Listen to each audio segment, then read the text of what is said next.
Hello everyone, welcome to Frame Trap. With me this week, I have the one, the only, Michael Damiani. What is up, Ben Moore? Thank you for having me. You are welcome. Great. Michael Huber.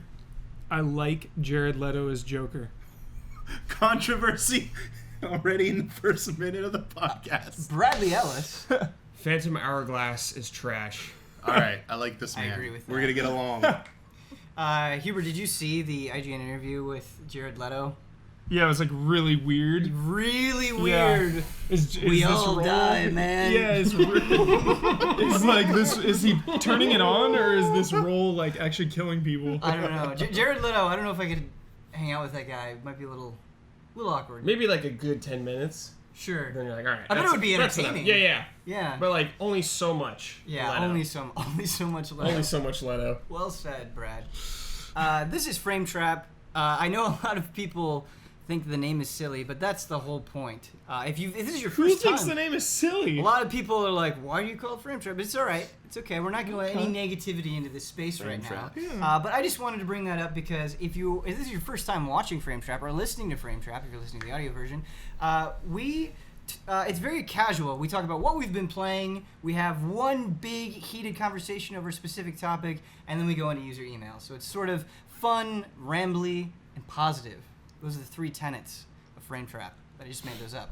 But starting with that first tenet, Michael Huber, what have you been playing / watching Yeah, / well, reading? it's crazy order Whoa. right now. Ben's Yeah. just hopping. Whoa, I throwing like- me off. Yeah, I like to keep guests on their toes. Had no time to prepare.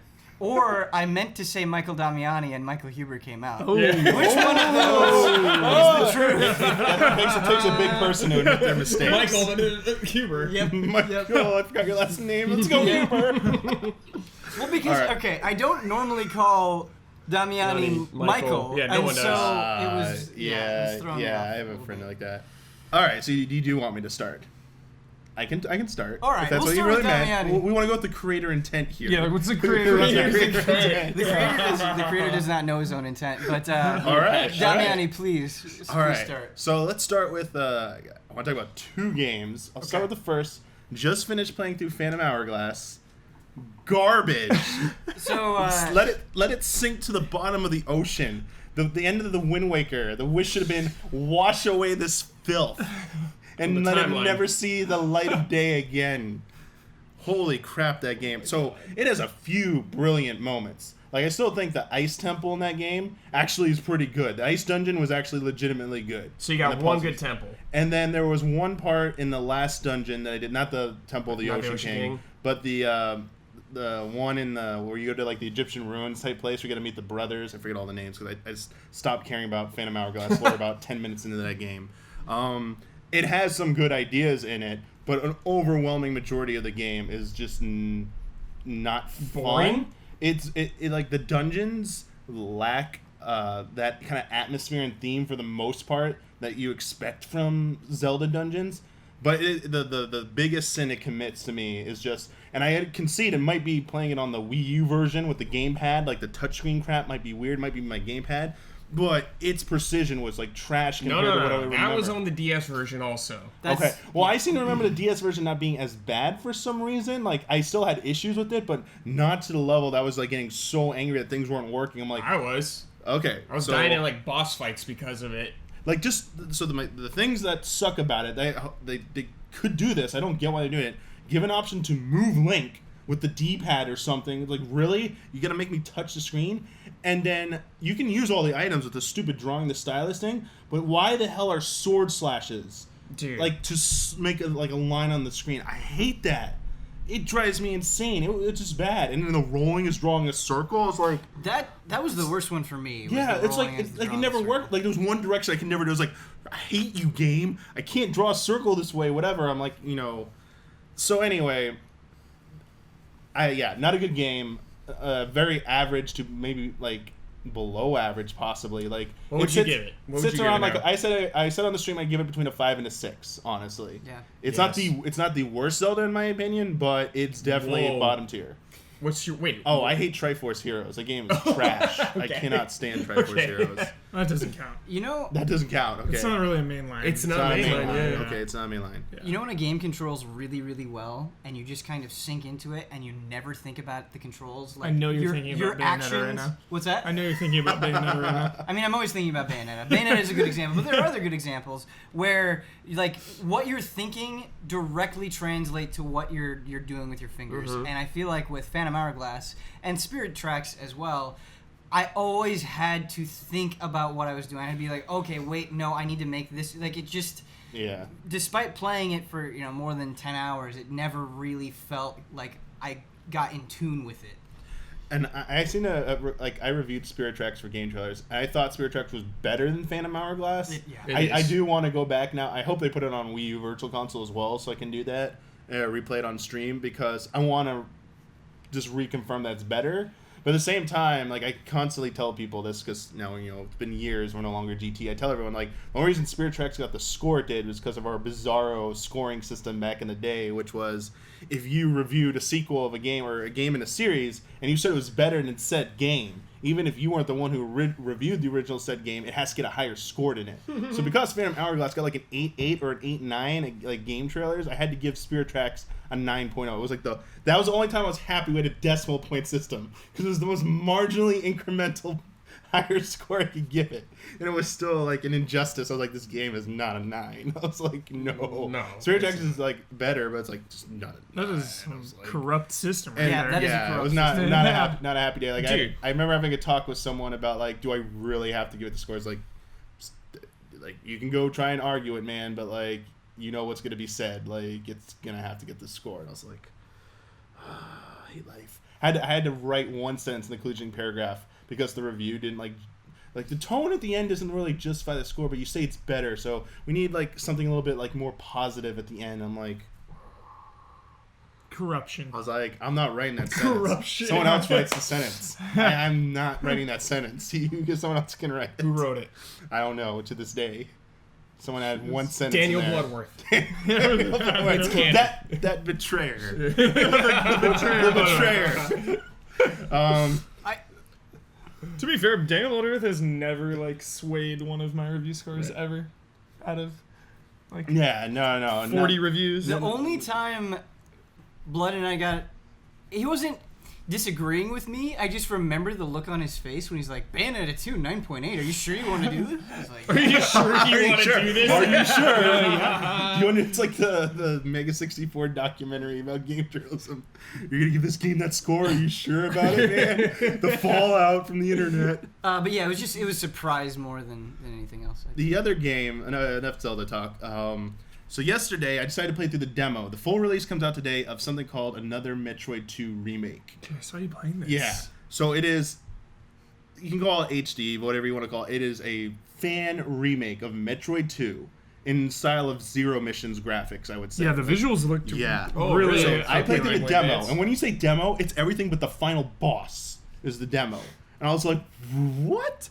Because I was like, oh, this could take 30 minutes to play through. 3 hours later, I was like, we're still going at this. Holy crap, it is good. That's Like, awesome. and the full release is supposedly today. I don't know if it happened, but it says releasing August 6th. But I played original Metroid 2 on 3DS through the Virtual Console like 2 or 3 years ago. And I did finish it. I didn't use any help, but I remember being a little bit frustrated about not having a map because because Metroid on NES, a lot of stuff looks similar, but at least had color. Yes. With Game Boy, everything in that, oh gosh, it was like everything kind of Damiani, looks the you same. are naming my the And, biggest this, criticism. and of then the game. Brad pointed out the super zoomed in view of Samus. So Yeah. it was like, oh, you can't see crap on the screen. But I liked a lot of the stuff in there, like the Metroids evolved and got Yeah. more advanced over time. The spider ball where you were supposed to go all the way up like walls into the ceiling. I was like, man, am I going out of bounds or something? Is like this not intended? Like, no, they totally intended you to go on those like little journeys around the environment. So like, this is pretty cool. And then the whole lava thing that like you couldn't progress till you killed enough Metroids. But the remake, I just want to give special shouts to one part where this isn't really spoiling anything from Stranger Things, but it looks like the dude was inspired by the Upside Down or something. But he made this before, but Yeah. it's like this looks like the same environment. And everyone was like on streams like, why does the lighting suck? I'm like, you don't get it. Like, I'm pretty sure it's supposed to be like you can't see shit right now. and you come across a Gamma Metroid like at the worst moment, and you're just like, I was just like, fuck! I was like so like freaked out. I was like, no. I was like, I can't see this shit. I am so fucked right now. It was really good. And then there's this whole escape sequence. It's not the end of the game. They added it in, I think. It makes you think you fail, even though you succeed. Like you're trying to get through this barrier, and it's like it's intense stuff. The meter like fills up. Like there's a meter that's filling up that says like core breach is gonna happen, whatever. You gotta get out of this zone in time before it blows up. And there's these 2 mechanical doors that gotta open really slowly. You get past the first one, you go, come on, damn it, open. You get to the second one, starts open, like, all right, I'm safe. Boom, this explosion goes off. You get knocked across the screen, and it flashes away. You're like, I have to fucking redo this? And then like it was cinematic. Samus is like there lying half dead, 5 HP left. She just like gets up slowly. She's like, I got this, I'm good. It was like supposed to happen. I was like, ooh, so good. It was just very good. This sounds awesome. Small complaint about the rope where you have to control robot torso section. New to this game. Yeah, you have to hop around to break open a path and then return back to Samus and then go through the new path you carved out. But there are like obstacles. You can take 3 hits of the robot and then you're dead. But you have no offensive capabilities. You move by holding down the A button to jump, and how long you hold it down determines how far you'll go. But there's like it seems like there's 3 or 4 set distances that you can jump. There are parts where like you're just like a pixel too close to like an obstacle, and like you can't get out of it in time before you blow up. And it was really frustrating like how many times you had to do it just to like, it's like, can you just add ability for Metroid to crawl? Why can't Metroid crawl? Like that joke came up. It was just use its arms to crawl like 2 feet over or something. Super simple to add. I was like on stream, like, if you're listening to this dude, like, please just like add the ability for this to crawl, like make this part way smoother. It's a cool idea. Just tweak that. And then the platforming mechanics felt this like a tiny bit weird, but got used to them. Yeah. But I had a lot of fun. Like I did not intend to play through 3 hours of that. I was like, no, I'm not gonna play through 3 hours. And I was like, whoa, shit, it's been 3 hours. We did not stop playing this. So yeah, if the full version's out, go check it out. Like I think awesome. it's a good way to experience Metroid 2. Like you said, I totally agree with you that Metroid 2 has a lot of great ideas. It was just hindered by, I think, its platform and some certain design decisions and a chance at like looking at that and being like, how can we make this better? Specifically in a zero mission style, sounds awesome. They also added because Samus Visor scans stuff in the games. Yeah. So they added in the option it will just automatically scan when you enter a new zone. It'll give you a tiny lore dump about what the area is like, cool. How many Metroids you have, and when you encounter new enemies or new Metroid forms, it'll give you a little bit like a data dump because her visor is supposed to scan and give you data. You can turn all that off if you're like, oh, that kind of like gives me too much information. Like Metroid and Metroid 2 were great because it gave you like nothing. You didn't even have a map. Like that was like the charm about it, and I kind of liked it. Like it was just enough information. It didn't tell you like how to beat the boss. It was just like, here, it has a weak point that's probably around here. Here's what we scanned about it. Like, try this, and it's like good luck at that. One part that was hilarious is that one of the bosses, the last form, not the final boss, but the third form Metroid that looked like the Xenomorph almost. I fought one in this really long like hallway type environment, like nothing in it, just got like dodge attacks. It somehow hit me when I was behind it, but damage boosted me in front of it, and it kept doing a dash/dash/slash attack back to back, and basically looked like a Balrog combo that took me across the whole room. I was like, what is this frame trap hit stun bullshit here? 10-hit combo. I had 6 energy tanks. I go down to like half health. I was like, who let PR Balrog code this boss here? I was like, what am I doing? It was pretty funny. I was like, all right, that was worth almost dying to. It's good. Michael Huber, for real this time. Lay whatever you've been doing upon us. Batman Telltale episode 1. Mm-hmm. It's got some problems. Uh-oh. It's got some jank. It's got some serious problems. And I'm a Telltale apologist. Indeed. Love all their games. I excuse the jank. Because, they're not full-price games. They're still smaller games. there's this perception that it's like, oh, Telltale, like big AAA game, and it's not. It's like $20, I think, for the whole season. There are just some weird, well, first the technical issues are like really bad, like worse than any Telltale game I've ever played. Whoa. It's just really choppy. Jeez. Super long load times, like lip sync stuff, just unfortunate. See, I think you played a lot of Telltale games way after their Correct. release in most instances, and so like when I was reviewing some of these games, I came up with all So this stuff. I did that in all instances except Walking Dead Michonne, and that ran fine. Like Walking Dead Michonne compared to this is like a quality difference for sure.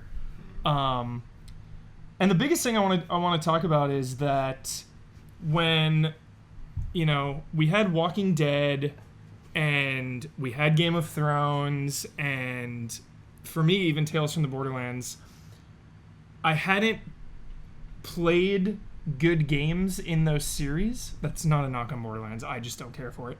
I hadn't played a good Game of Thrones game. I hadn't played a good Walking Dead game. So it was cool to play it in this fashion. Whereas when I'm like beating people up in Telltale Batman, it is impossible not to think of the Arkham games and to think of that. It's been such a saturation of the market with Batman that it's really hard to kind of get it out of my mind. But that's not Telltale's strength, combat. It's all about their dialogue choices and everything. But I just have a problem with like some of the Bruce Wayne situations in this game. Like there was a part when you're in the park and you're meeting someone and they make a joke about like being mugged and he's like, haha, I haven't been mugged in 20 years. Like Bruce Wayne is not gonna joke around about like how his parents died, Right. Like it was just super jarring. Really took me out of it. Then there's like a moment where he just like casually strolls into a back alley and his car is there and he turns it into the Batmobile as Bruce Wayne right there in public. I'm like, why are you doing this? Like, I have a question for you. It just, a lot of this game feels misguided. So I was watching Batman: The Killing Joke last night, and yeah. Anyway, with something like Batman, right, that's been around for so long and has passed through so many hands that have interpreted the character differently and the legacy differently. Yeah. How, like, is there a correct way to interpret Batman? Absolutely not. I am always open to every single type of interpretation of Batman, but when he's like making light of being mugged Right. about it, like that is the one sacred kind of thing that you don't F with.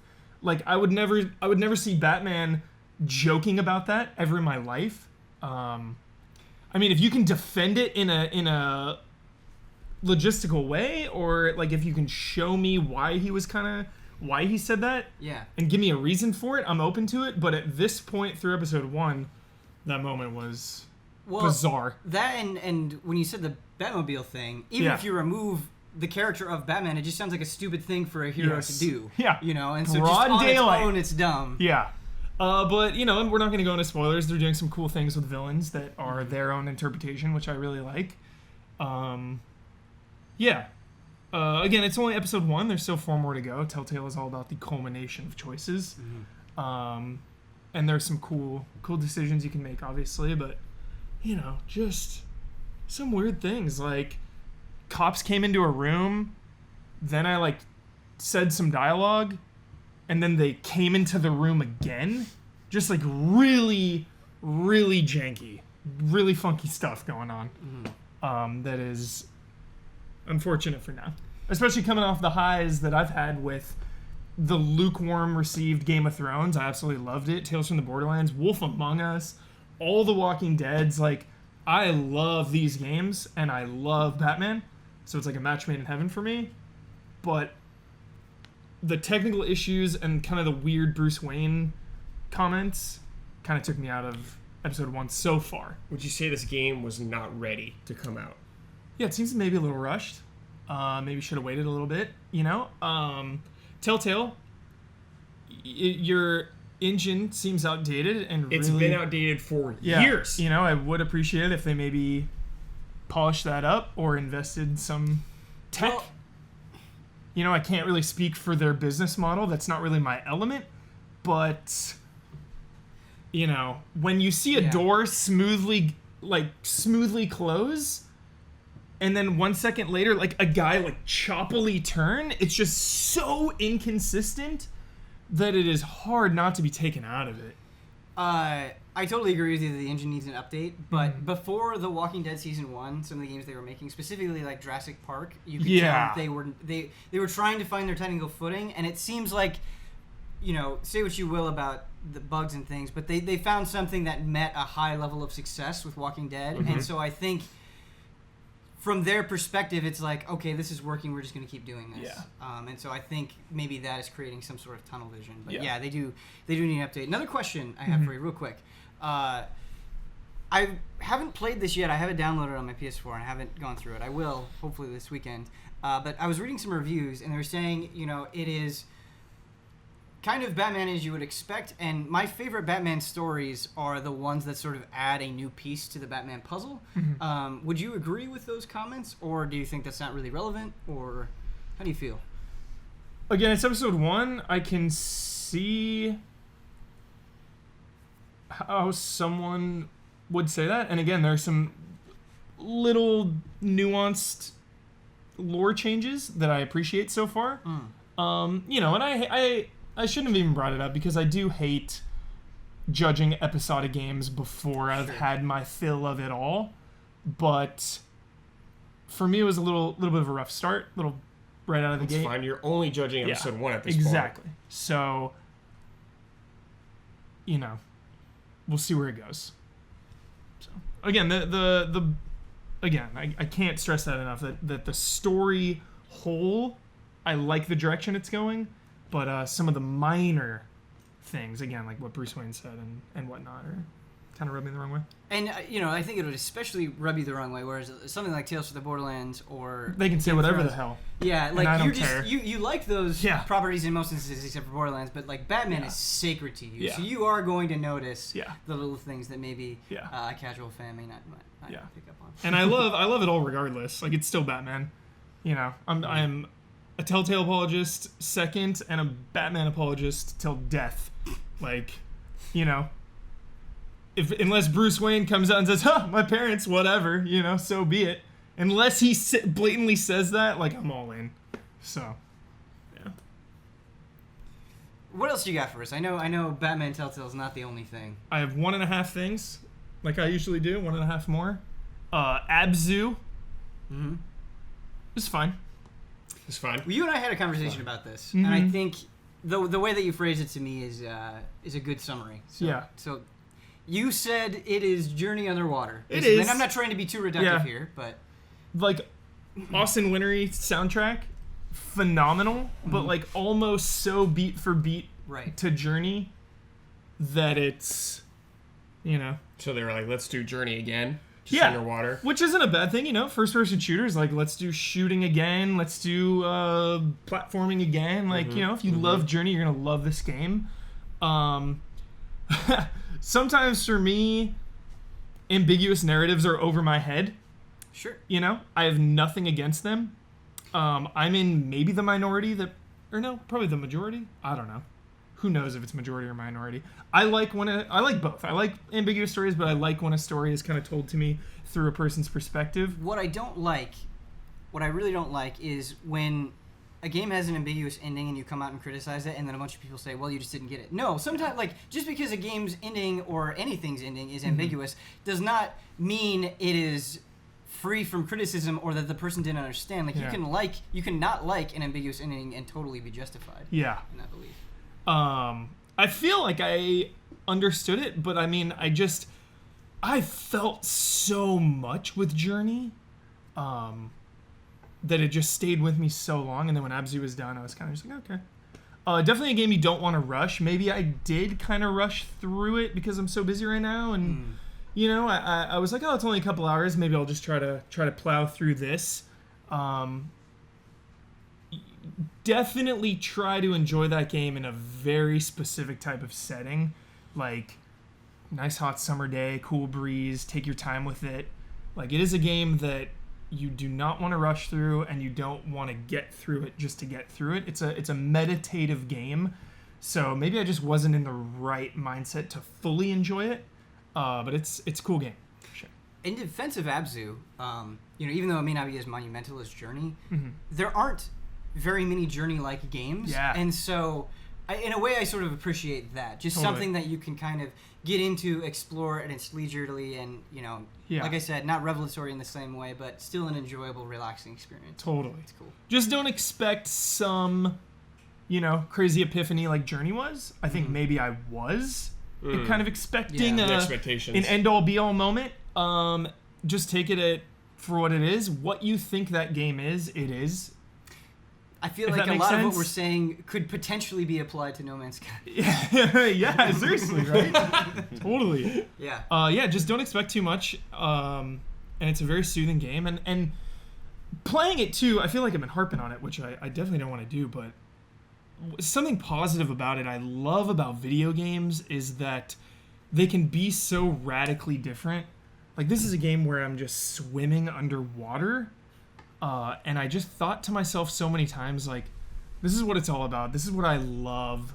Like, this is the industry. This is, I'm not shooting people right now. I'm not, I'm just swimming underwater. And I love that. That's okay. Yeah. Not picking up color-coded loot. Not picking up loot, not leveling up. Yep. Not assigning skill points. Yep.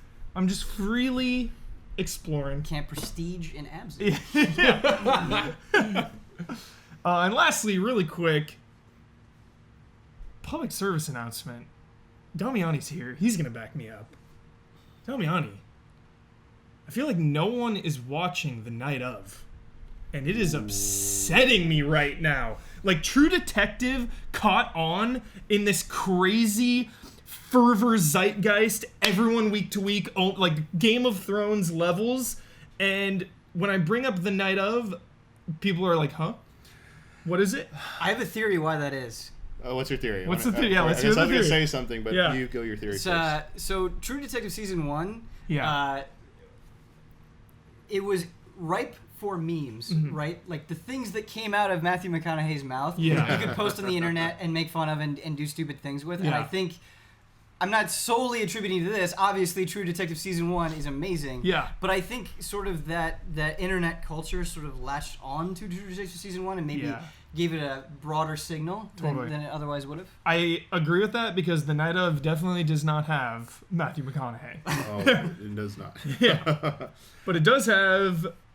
you're talking about the lawyer guy, right? Yeah. I forget- Turturro, John Turturro. Yeah, thank you. Yeah, and he's incredible. Yeah, I'm watching it because of him, honestly. Yeah. Like, Well, let's not go into any spoilers for the show. Yeah, I'm not saying anything For about sure. it, but like that's who like I'm paying most attention to. The case is kind of just like his backdrop about how is his character going to develop because you're starting to see the signs of, here we go. We this is probably going to be like maybe the actual main character of the show.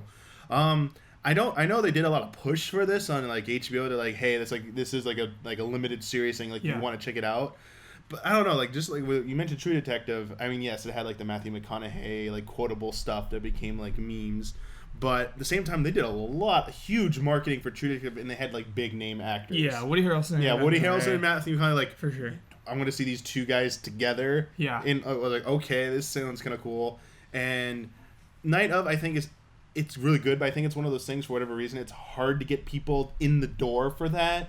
It just seems maybe either too intimidating or too dark or whatever it is about it. It's just, and it's not getting a lot of like word of mouth buzz. I think like Stranger Things. Like people like are hesitant. I think a little bit about that. Like, what is this? Like, it's weird. And then everyone started watching. Some people started watching it. Like they started telling me you have to watch this. And then like internet videos started coming out. Like it's like E.T., Close Encounters of the Third Kind, and Goonies, and like Silent Hill all like rolled into one. Everyone's like, wait, what? I gotta go watch this now. And like it just like caught on. Yeah. I think maybe the Night of needs like a moment in an episode where something like that happens, like something like maybe big happens and everyone starts talking about it. That might do it some favors. Yeah. But otherwise, right now, I think it's a little bit of a hard sell. It is because it's like how do you describe the show? It's like, okay, well, it's a murder mystery, you know, which is the most saturated market on television.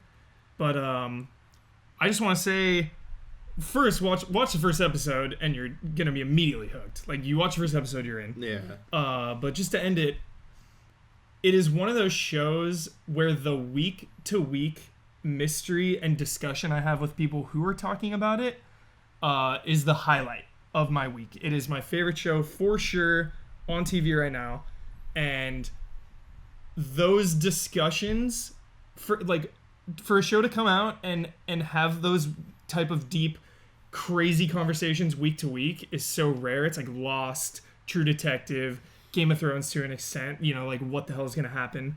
And I just love that. I love the week to week of the night of. Yeah. Sold. Yeah. This was something. We're halfway through. There's been 4 episodes. There's 4 more. Yeah, it's only 8 episodes. 8 episodes total. Very short. During Game of Thrones, they were showing ads for this. And I Yeah. was like, this looks fantastic. There's something. This has like a gravitas to Yeah. it that seems really engaging. Yeah. But then I forgot about it because I just for whatever reason I went Came away out from maybe at a this bad ad. time. Following up the Yeah. end of Game of Thrones, people was like, everyone likes to say there's a show hole, but like when you're done with Game of Thrones, like you just want like a breather. It's Yeah. like, all right, Yeah. I want like a That's month true. or two before I jump into like the next Totally. like intense thing. Yeah. You did like all this discussion though made me excited that they confirmed that they're doing Making a Murderer season 2 confirmed. Oh my god, It's yeah. like, Yeah, if you watch Making a Murderer took off, the Yeah. documentary on Netflix, and I cannot help but think of Making a Murderer when I'm watching the night of. Like Making a Murderer. It's like and True it's been Detective. turned into like a fictionalized drama. Yeah. I was like, oh, this is pretty good. So, great show. Check it out. Check it out. Check it out. Good Dr. stuff today, Steve guys. Good Brule. stuff. Before we move Dr. on, Steve Brule is a legend. Dr. Steve he Brule. is Yeah, I'm Dr. Steve Brule. just pure humor. Yes. Like, People say I don't like comedy, but that You like is a Dr. Steve you masterpiece. just Yes. like good comedy. Yeah, That's the difference. that is a 10 What's out the of 10. part where he lays down with the microphone on the Every time the hospital? intro, yeah, he's in the hospital and he like lays down with the microphone. With his legs, he laughs every time. Before we move on, I have a quick question for you. How do you feel about Mountain Dew Code Red? I prefer it over regular Mountain Dew. I do too. Like if I'm getting a Mountain Dew, I'm getting Code Red.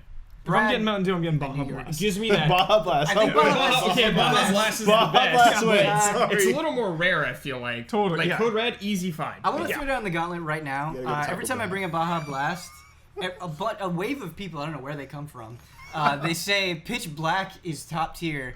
And I hadn't had Pitch Black, and so I was like, okay, I'll check this out. Baja Blast is pretty sacred, but I will check out Pitch Black. Pitch Black is like whatever. It's like that grape flavor or something like. It's like a nasty cough syrup grape flavor. Yeah, no. I don't think I've had it. No, Yeah. I've never had Not it. having that. No. Yeah, I don't think Disagree. I've had Baja Blast top tier. Baja Blast, Do yeah, we- top tier. Damiani, Top tier. Oh, yeah. It's the best. Oh yeah, Baja Okay, Blast alright, is the best. thank you. Baja Blast, Baja Code Blast Red, is- and whatever. Liberation. Yeah. Yeah, it's great. Anyway, sorry for that random outburst. No, I love that. Bradley Ellis, what have you been playing? Obviously, still playing Overwatch. I've been playing Overwatch too. I played with you. You did. A little bit. Nice. Let's have a conversation about Overwatch. Okay, talk to me, Ben. So, getting reacquainted with Overwatch, I love that game so much because, honestly, every character I have a good time playing. I really was worried that I was find my groove with 1 or 2 characters and just get stuck there. There are moments where I have to play support or I have to play a tank or something, and I always feel like I can do so much. Even as Mercy, like you can get good with that pistol and deal a lot of damage. And I also love that nothing feels, and people are going to disagree with me on this, everything has a severe weakness. You know, I don't feel like I'm good in all situations all the time, and so that You're not. I really have to think going into a match. All right, what map am I on? What are they playing You as? gotta think What about is my your playing team as? synergy and everything like that. Yeah, and it's so cool that I think it's kind of made in some ways. Like I was playing Call of Duty last night. Other shooters are a little bit. Which Call of Duty? Call of Duty Black Ops 3 I was playing, and I was having a really good time. On PS4? Yeah, I was playing on PS4. Well, thanks for calling me, bro. You're welcome. You played Street Fighter without me. That's true, I did. All right. Oh shit. All right. We're even. They're totally different games. It's not really fair comparing them, but in Call of Duty, I feel like I just sort of pick the gun that I'm comfortable with and go. Use it forever. Yeah, use it forever. Yeah. In all situations. Yeah. But and I'm certainly not a pro. I'm sure it changes the better you get at the game. But yeah, I love that layer of strategy. However, in Overwatch, Brad, and I realize I'm monopolizing your time to talk about games. And I apologize. No, man, people have heard enough out of me about it. But in Overwatch, when I solo queue, it's so frustrating because that is a game where you need Are you doing quick play? I'm doing quick play. There you go. Yeah. Well, no one cares. Yeah, no one cares. No one cares. It is quick play, it is casual, and I understand that, but I want to do well, or at least want to try. Sure. I don't mind losing if I feel like, our team really gave it a good effort, but because the way abilities are designed in that game, they're designed for you to work together with people. And if you're not doing that, I feel like you're not really playing the game. Yeah, you see like a dude just do a Zarya combo and no one can do anything off it, or he doesn't do anything. You're just like, man, come on, dude. Yeah, it's okay. For example, I would play if I'm Genji, just like I have my ult, I'll spam ult ready. If I see they have an ult too, so I'm waiting for them to do their ult so I could do mine, and we could it'll have way more synergy, be way more effective. But then they just piss it away and don't do anything with it. If some Lucio just drops the beat out of nowhere, I'm just like, come on, dude. Kidding me? Yeah. Or you see an Ana alt, like a Lucio, for example. Yeah. No, don't do that. But it's quick play most of the time. Reinhardt is one of the greatest characters I've ever played as in any game. Yeah, he's awesome. I love him so much, guys. But here's a complaint. I want you guys to defend it on the spot. Yeah. This is some ignorance talking. Again, I haven't even played competitive in the game. Let's hear it. Competitive mode. 93% of matches end with a final push of a team going in together using their ults. And I feel like every match kind of builds to that one final moment. Everyone is kind of warming up until the last 30 seconds. And it's yeah, everyone together, boom, boom, ult. Yeah, because it's the end of the game. Everyone was dicking around most of the time. Then they're like, oh shit, we're out of time. We got to really actually play hard if we want to get through that. Mm-hmm. That's not the game's fault. That's just people. Cool.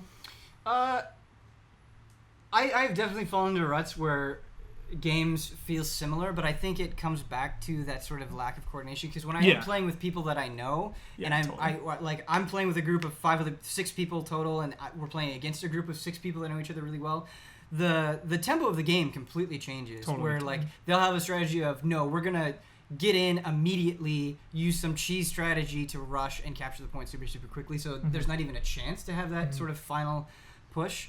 But also, I think when you're coordinating with people better, you can actually bait ults in really cool ways. Oh, yeah. And there's sort of almost like a fighting game. There's almost sort of this mental brawl that you get into where you try to guess what they're going to do when, and your response to that determines whether you live or die. And that's like a whole nother layer of the game. It's really rad. Bradley, I thought it was interesting. We Ben and I had the pleasure of talking to Nick Plessis about Overwatch the other day. Did. He plays on PS4. And we were talking about the different balances of the console and the PC versions, how Torbjorn was nerfed and whatnot. He says on PS4 no one snipes. Sniping is not a thing. And I'm thinking of the game because Widowmaker's not necessarily in the meta right now. I just think that's such an interesting thing when you have 2 ecosystems of a game that play so differently depending if you're playing on console or PC.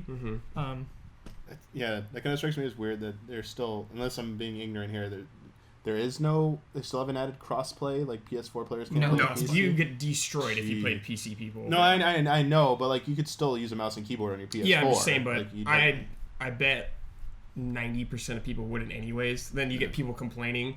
Yeah. I'm sure they thought of that. Why wouldn't you if it would work well? You can use a mouse and keyboard for Overwatch on PS4?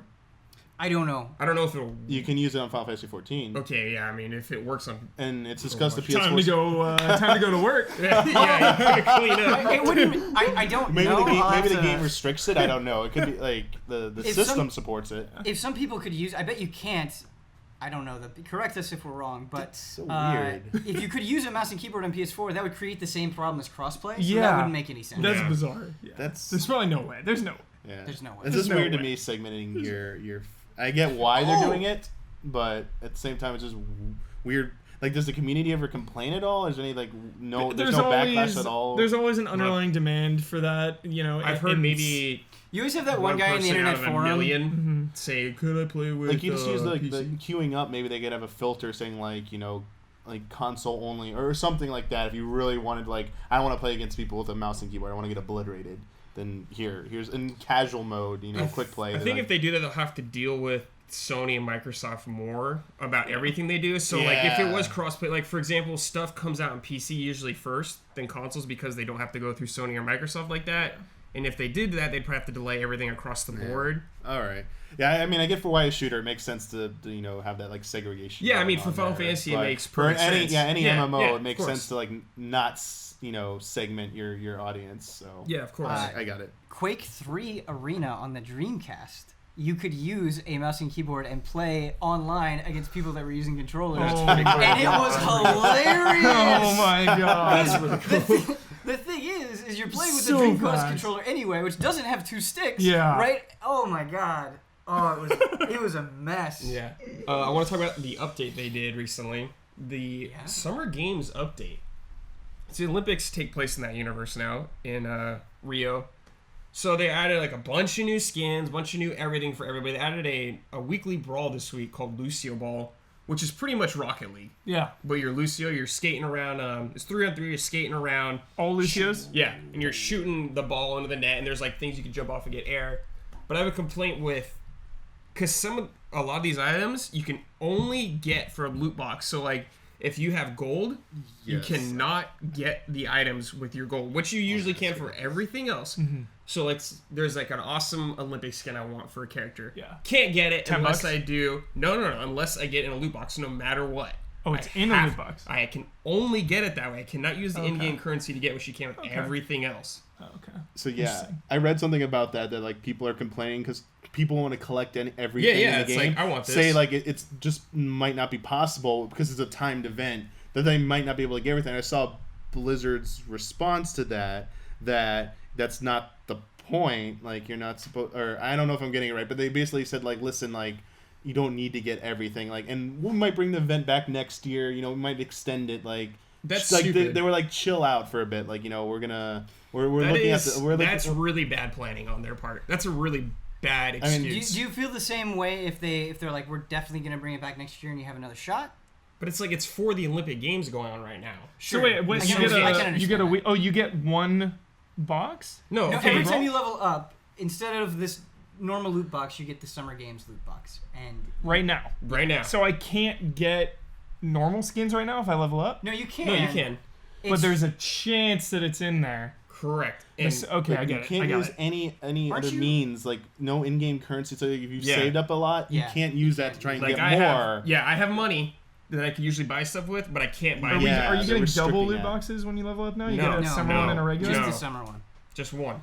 So and then you can buy regular loot boxes with coins right now too. You cannot buy loot boxes with coins. You could buy regular items that come in loot boxes. That's right. Okay. But the Olympic game items you can only get from these boxes. I was trying to think about this like analogous to like seasonal events and other like online games where I'm trying to remember like any of I played, like they all make it pretty reasonable to get everything within the time frame the event goes on. Like they want you to experience it. They want you to get everything. Usually the stuff everyone can't get is like always going to be there, like rare mount drops or rare item drops and stuff like that. To make it part of a seasonal event, like you telling you up front, like you might not get everything. It's kind of like and like they're saying it's supposed to be fun. I'm like, well, that to me, seasonal event is fun when you don't have to stress out about it. Yeah. You just like go and have fun and play. Oh, it's nice, like cool. Let me use the gold that I can usually buy stuff with. Let me be able to buy that if I want to. What if this is the only thing I want? Like if some poor guy is gonna spend $50 trying to get an item and he won't get it. Like no matter how much time you put in, no matter because you can't spend anything, no matter how much time you put into this event, if you play 24/7 somehow, you might not get the thing you want. There's a chance it's you RNG. cannot get it. And it's like, wow, Blizzard, that's kind of shitty. Yeah, everything else in the game for some reason, but just this one event for some reason you can't do it, and I don't understand why. I don't get it. They're trying the fact that it's random is I don't get why they're doing it. Is that it just comes down to luck. And Blizzard said like, yo, exclusivity, like that's why it's so special, is because not everyone will get it. That's like what makes it like, desire. And I was like, that doesn't, I don't know. I was like, that works it's when like, it's not in a seasonal event. because I feel like more and more games are adapting it. I'm really getting sick of open a thing. What do you get? Sort of loot. I want you get to this level, you get this thing, you earned it. End of story. Yeah, you need to see the light at the end of the tunnel. You need to see the light at the end of the tunnel. On an online service game, I don't care if it's free to play or not. You're gonna drive your player base insane if you don't show the light at the end of the tunnel. Yeah. There have been several things, like, I'm briefly talking about 14 because it's the only one I've experienced. There have been some things in 14 that, like, player fan base got annoyed to, like, this is too RNG heavy for this thing I've been working at for, like, whatever amount of time. Could you do so? And, like, they listened, and one of them was a certain type of mount that you had to, like, it just dropped at a really low percent. They added tokens to fight and said, like, okay, you put your money where your mouth is. If you get 99 of these fucking tokens, it's going to take you, like, weeks. You can trade those in to get the damn thing. Yeah. Like, well, if you put your money where your mouth is and put the time in, there's a light at the end of the tunnel for you. So that balancing act of how much do you have to really play to get it is, you know, it could go the other way, but it was nice. They understood the core argument that, like, RNG is going to always be there, but there needs to be some means to either counter attain it, yeah. or that there's going to be, sorry, say it again, the light at the end of the tunnel that I'm working towards it one way or another. I'm going to get it someday. Yeah, like if they wanted to make it special or really special for this event, like really limited, it like make this skin cost way more gold than a normal one or something like that. Yeah. Like they cost 1,000 for a legendary. Or Make it like, cost like 5,000 if you want it. Brett, I totally agree with you because their argument against this is, you know, we want things to feel special, we want things to feel limited, and I think you can make it extremely challenging to get. Yeah. But if you do that, it will still feel special, it'll still feel limited, you'll still feel like part of a club. Exactly. I don't necessarily think random is the answer. Yeah. I bet RHG loves this event. Lucio exclusive. And I gotta agree about the He's loving exclusivity it. part. Ben will love this example. Like right now, Ben can't get a Dragon Slime hat in 14 No. That's the only because thing he I missed wanted the for event. 14. Yeah. If you miss the event, you can't get it. That's the thing. Like, Well, I like It's too done. that You World of can't- Warcraft does with the charities and stuff. Like you can buy a scanner amount and the money. Yeah, TFT used to do all that. the money goes to like Red Cross or something. Like I love that's very nice. because those feel really exclusive also because it's a limited time and it's real money. But one, the money goes to a great cause, and two, Yeah, I'd if you have want way it more enough, incentive you can just to buy do it. that. Whereas this just comes down to pure luck. It's weird. Yeah. Other game I've been playing, getting caught up.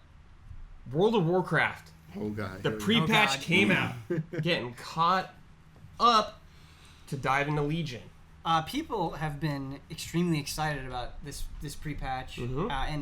and positive on it in a way that people have not been positive on World of Warcraft for a while. Why is that, Bradley Ellis? It's changed a lot. A lot of the game has changed. I would say, I mean, I'm not an expert on it yet or anything, but I'd say they trimmed a lot of fat on some of the classes. Like, they took out, like, a lot of skills. They changed all 3 specs now, but you could respec anytime you're in a rested area.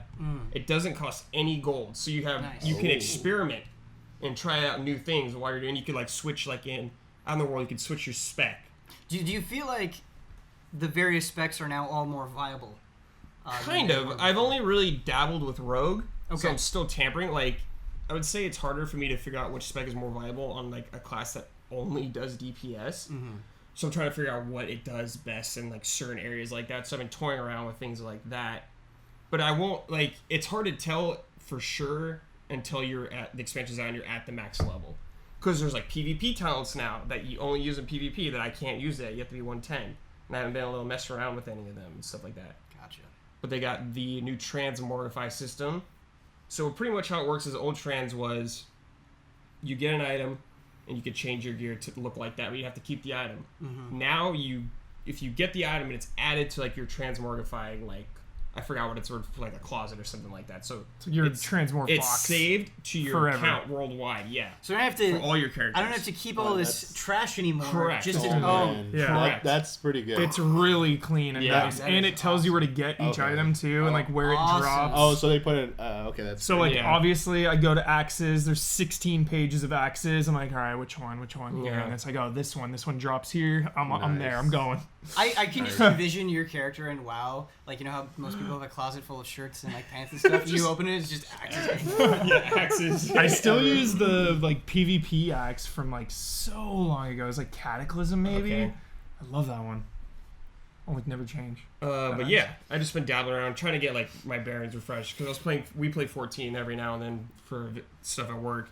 So I'm hopping back in a while and just kind of like trying to refresh everything, like relearning the game, I suppose, because we've been away for quite a long time. 2 years now, probably. So I did like the Tanan jungle stuff. I like went there and just messed around with all the dailies and everything like that. It just seemed like you were saying they trimmed the fat. Like when I did my warrior spec, I had like 6 or 7 moves as opposed to like 12. But there's gonna be like 10 more levels. I don't know what you're gonna learn doing that, if you do or anything like that. Then the PvP for and all that. Oh yeah, they changed PvP so everyone's gear is like the same. Yeah. Everybody is the same, like same playing field now. Yeah. So I'm very I haven't Skill like messed based. with it. Yeah, I'm very curious to see how that works out. Fully skill based. Okay. You know, there's the talents That's- like you were saying. Yeah. So you That's can like- tweak talents and It's stuff. like 14's Yeah. PvP. Pretty Gear crazy. doesn't make the difference. And then they're gonna have some huge invasion, Burning Legion invasion, each week. Was it to start, the, does that start Tuesday?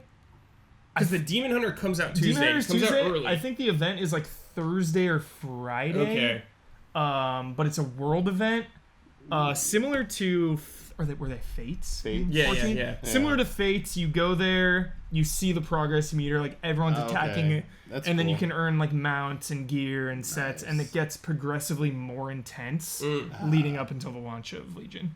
So they said they've been working on it for over a year and compared it to Warcraft 4 in an interview.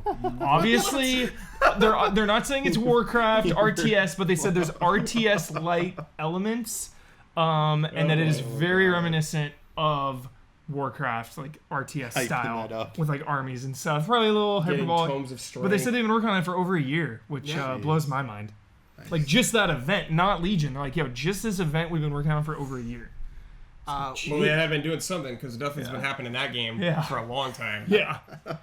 You actually made me think of another question, but real quick, hype check on StarCraft HD? No. No, okay. Sorry, that was Yeah. random.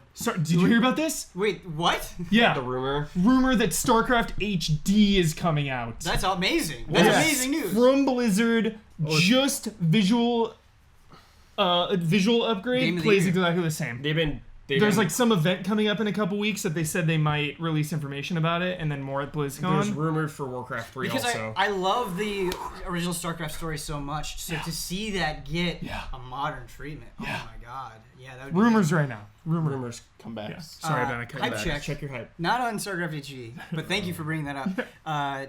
Demon Hunter. Are you guys excited for that? Oh yeah, I played a little bit at BlizzCon. It seemed cool. It seemed like a mix between Rogue and Monk. I'm always like, there's a new class, and of course we're gonna try it out, Sure. just see how it is. For me, I could never dream of having an alt character. Yeah, you know? Hebrews I Warrior can barely, for life, yeah, and I that's can, it. I can barely like. By the time I get max gear with my warrior, like everyone's gone, I'm gone, a new game is out. You're gone as you're doing Yeah. it. Your peak of WoW and Yeah. multiple characters died in vanilla. Yeah, like I get my epic item and like complete the set and then log out, never to return. Yeah, he's It's done. like- Yeah, that's how he plays. The journey there is fun. Yeah. You were talking about how they were working on this for over a year. So, boy, the content drought post Warlords of Draenor was just miserable. So bad. Just absolutely miserable. That game was stale and boring and lifeless in a way. Yeah. Like, there have been many content droughts in World of Warcraft, but I feel like this one Draenor was, like, the stung biggest, so yeah. hard. They knew it too. I was reading a bunch of interviews about it, and like, this is it, man. This is the do or die moment for WoW. I know we've been kind of saying that for a while with each Yeah. expansion, but they've never been so up against the wall than right now, this moment. Like, if Legion comes out and flops, like maybe they'll change their plans, and the next expansion will be the end. Who knows? But like, they're in a situation right now. Yeah. So my question is to you: do you think we'll go through the cycle again, where this expansion will come out, it'll be awesome, everybody's happy, and then 3 months go by, and then boom, plummet Man, again? I hope not. I think always, we have to remember this game's over 10 years old. Yeah. Sure. So it's Yeah, it's an old game. Its glory days are long gone. Yeah. But I think to be successful, they just need to have, not the record numbers that they had for so many years. They But still have like a high. Yeah, they still have- like any game would kill to have like how many people they have playing. But yeah, from where it was, yeah. it's quite a dip. Damiani, as an Adamant 14 player, how do you feel about Legion? How do you feel about the way Blizzard is handling the MMO? Are there people that you play 14 with that are talking about Legion? So I don't know. I'm going to assume Blizzard does study the content release schedule of other MMOs, including 14. Since I'm pretty sure 14 is like right behind, like not close to, but is the next biggest MMO behind WoW. Yeah, totally. They have targeted this to come out at like a good time where 14 is kind of in a lull of content right now. Like the next content patch is not coming out till probably like end of September, October-ish. Okay. So it's kind of in like.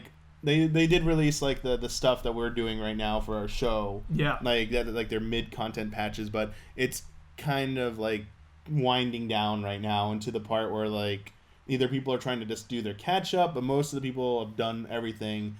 And there are a few people that I've seen that like just decide to unsubscribe and are jumping back into WoW just to play Legion. We'll probably come back to 14 in a few, like once patch 3.4 for 14 hits later this year. They'll probably come back because they'll probably have their fill of Legion, unless Legion just like sucks them in again. They just never heard of again and just vanish into WoW for like whatever. But it's getting talked about. There are still a lot of people in 14 who played WoW who are just like, God, WoW's just gone to hell. Like last one was trash. Last expansion was trash. Like they just are jaded as hell about like WoW for whatever reason. It's so how long, old. how old it's been, it's like so blah blah blah, all that stuff. You So want to say something, yeah? Last night I got on. I was really tired, but I got on Twitch and I was like looking at all the top channels, and I was like, oh wow, this RuneScape channel is like really high up here. It was WoW. It was a tiny thumbnail, and I'm like, oh man. There are parts of WoW that look really old. But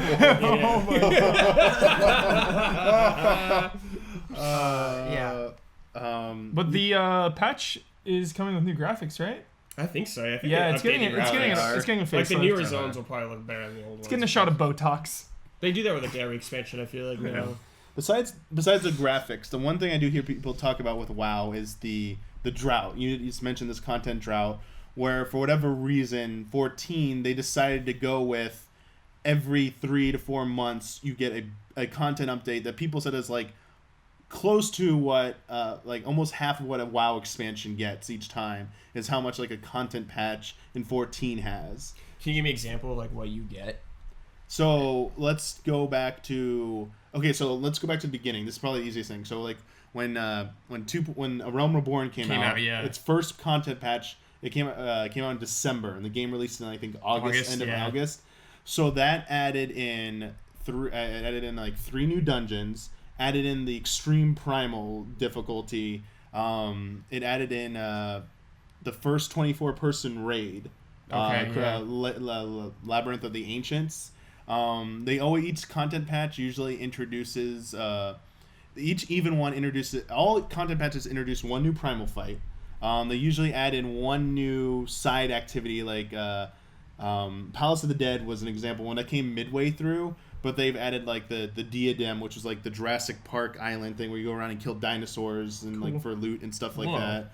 Every other patch brings in like the new installment of the 24-person, like the one that you saw that has like Ozma from the throwback boss battle. So consistently adding. They're adding in multiple dungeons, yeah, of at least 1 to 2 sort of raid thing, not highest end raids, but raid like content, quality of life adjustments all over the place. Single player story. They always add a new PvP map to one of the different modes. Those PvP sucks in that game. I hate dude. It's bad. I just respect that loot in 14 still seems meaningful and hard to obtain, whereas ever since World of Warcraft added things like Dungeon Finder and Raid Finder, it's like they're handing it to you. Yeah, and it kind of diluted. Doesn't 14 have that though? So 14 has Duty Finder. Basically, a lot of people in 14 who played 11. I don't know if this was like old WoW used to be like this, but people who played 11 back in the day complained. 11 was always more hardcore. To form parties, you had to be social. You had to like talk to people. And people complain now that we're from back in the day, like 14 kills the social aspect. Like you don't have to talk to people when you do a dungeon. You don't have to do any of the social engagement. I'm like, it's still there, and people still definitely use it, but they're like, they made it more that you can get through just the main scenario stuff by yourself without having like you can pair up with people, but you don't need to interact with But the them. high level stuff is super hard to Oh, get, yeah, right? exactly. You have to interact with the high level stuff. You mentioned. Whereas in World of Warcraft, like the high level stuff is just like more numbers for the same thing you can get in a regular raid finder and dungeon finder. I think there's items though. That's not true. Yeah. Like heroic, like a regular dungeon, and heroic No. dungeon, you just get the same, say, axe, but with higher numbers. But there's mythic now, and you get different stuff in there. Like you only get. Are you talking certain about like items and... you just get? I'm the talking items about have the better visual. stats? I'm talking about the visual So it aesthetic. doesn't change. Yeah. So in No, I think so I think it changes. Or it. it's very minor. that's a problem in 14 right now. The highest level gear from raid stuff. Like what it is, they just add to you the ability. There's the story mode version of the raid, which almost everyone can beat, and the gear from that looks exactly the same as the savage mode raid right now. see, I But the hate difference that. is you can dye the savage mode, so you can change the color of it. Oh, I see. And people are like, no, like give us something unique. How it was Yeah. before back in Realm Reborn. There was no story version of the raid stuff, which people bitched about because the raid was so integral to the main story. It was like the fight with Bahamut. It was like the end game. It was like, this is the end of the story, man. Like no majority of people aren't even experiencing this shit. That's why they added story mode. You could only get that looking gear from that raid. And it was like especially the second set of the tier that was called High Allegan. Looked at this Roman Legionnaire stuff. It looked amazing. Like, and you could only get it from that. And I was like, that was a good reward. Now people bitch that like, oh, the rewards is higher like stats and stuff. That all it means is like we're gonna clear the raid faster next week. That's really all, or we can clear a turn next time. But people put more emphasis on the glamour. You call it the transmore. Yeah. That stuff, or titles, like unique titles you get because you cleared something. You get that cool title by your name. Like people are clamoring more for that type of stuff. I don't know if WoW offers. Yeah, WoW has like certain things. If you like, let's say you get all the achievements in a dungeon on a certain mode, you'll get like a mount. You can only get that way or something like that. 14 started to do more of that, like achievements, unlock mounts. If you do X amount of this, and it's like the new bragging rights and stuff like that. Yeah. But everything looking too similar, I don't know if you were correct about that. That was becoming a problem. Like people. I think were it was bitching like about that when I played with Draenor. Probably at the beginning, probably, yeah. It just seemed like I was going through a phase in WoW where especially with PvP, where the master gear, or the, what was it, 310, or what was the max? I don't remember. I don't It know. looked just like a different color. Like it was black instead of red or something, and it's like... Yeah, I always hate like just color reskins Yeah, usually. like, come For sure. on. Like they could at least add like a different feature to the same set to Yeah. make it look a little different. Yeah. Bradley Ellis. Besides Blizzard games, do you have Nothing. anything- nothing to hit us with? Nothing. We're done All here. right. Is there any other MMO passionate arguments that we'd like to get into before we move on?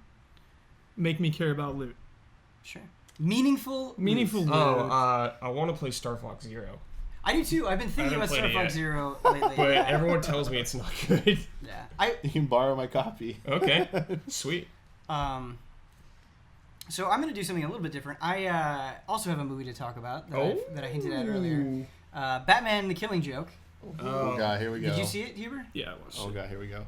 So you can actually have a conversation with me about this. Yeah. So my experience with Batman, I know I'm not as fanatical as Brandon or Huber, but Batman is my favorite superhero. And when I was a kid, I was just kind of into the idea of a giant man throwing batarangs and punching dudes. Like, I appreciated it on a very superficial level. But then I read The Killing Joke, and it fascinated me with the characters of Joker and Batman, and it showed me like, oh no, there's more to this story, and there's more to these characters, and it was just such an amazing thing. Like it lit my imagination on fire. It got me into comic books in a way that I had never been before, and Alan Moore is a genius. I love that man. And so I have a lot of respect and love for that particular comic. And The Killing Joke, thinking about what it could have been and what it is a huge bummer.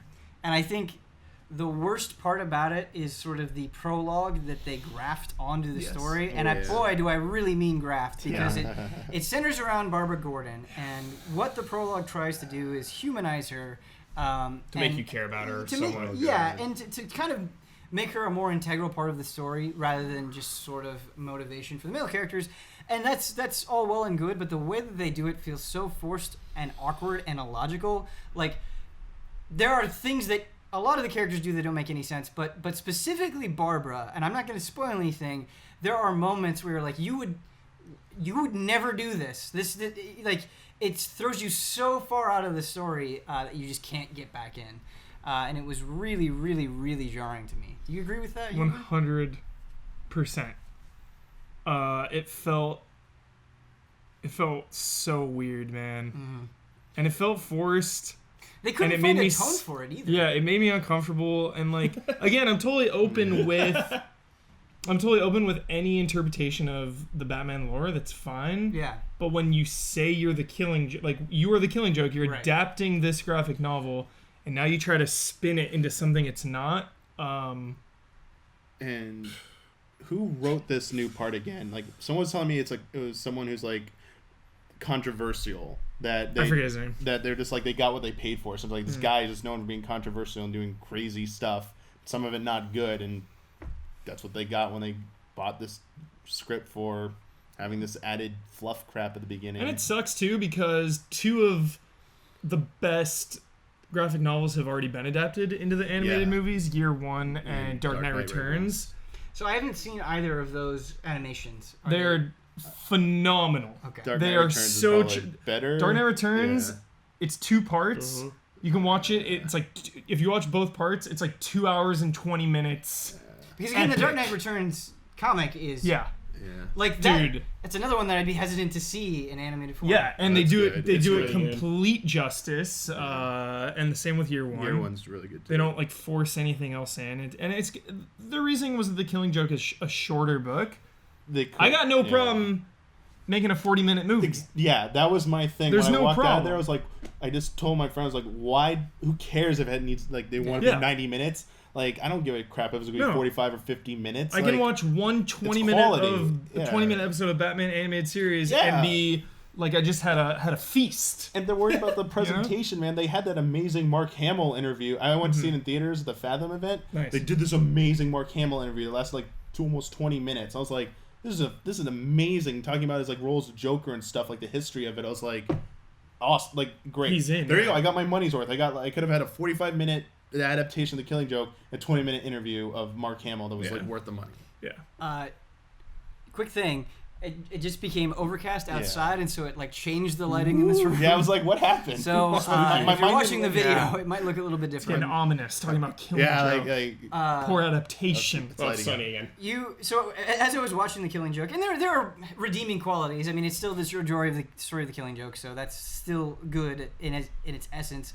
And Kevin Conroy and Mark Hamill, man, Of course. like definitive for me. Sorry to hijack you. It's okay. Last little thing. Hijack me, baby. Last little thing. I'm not attacking you, Troy Baker, but Troy Baker as Batman in Telltale. It'd be like if you went to the movie theater, Ben, and every other movie you saw had like Tom Cruise in it. Every other movie. It's just like, get Kevin Conroy. What's the deal? Or get somebody else.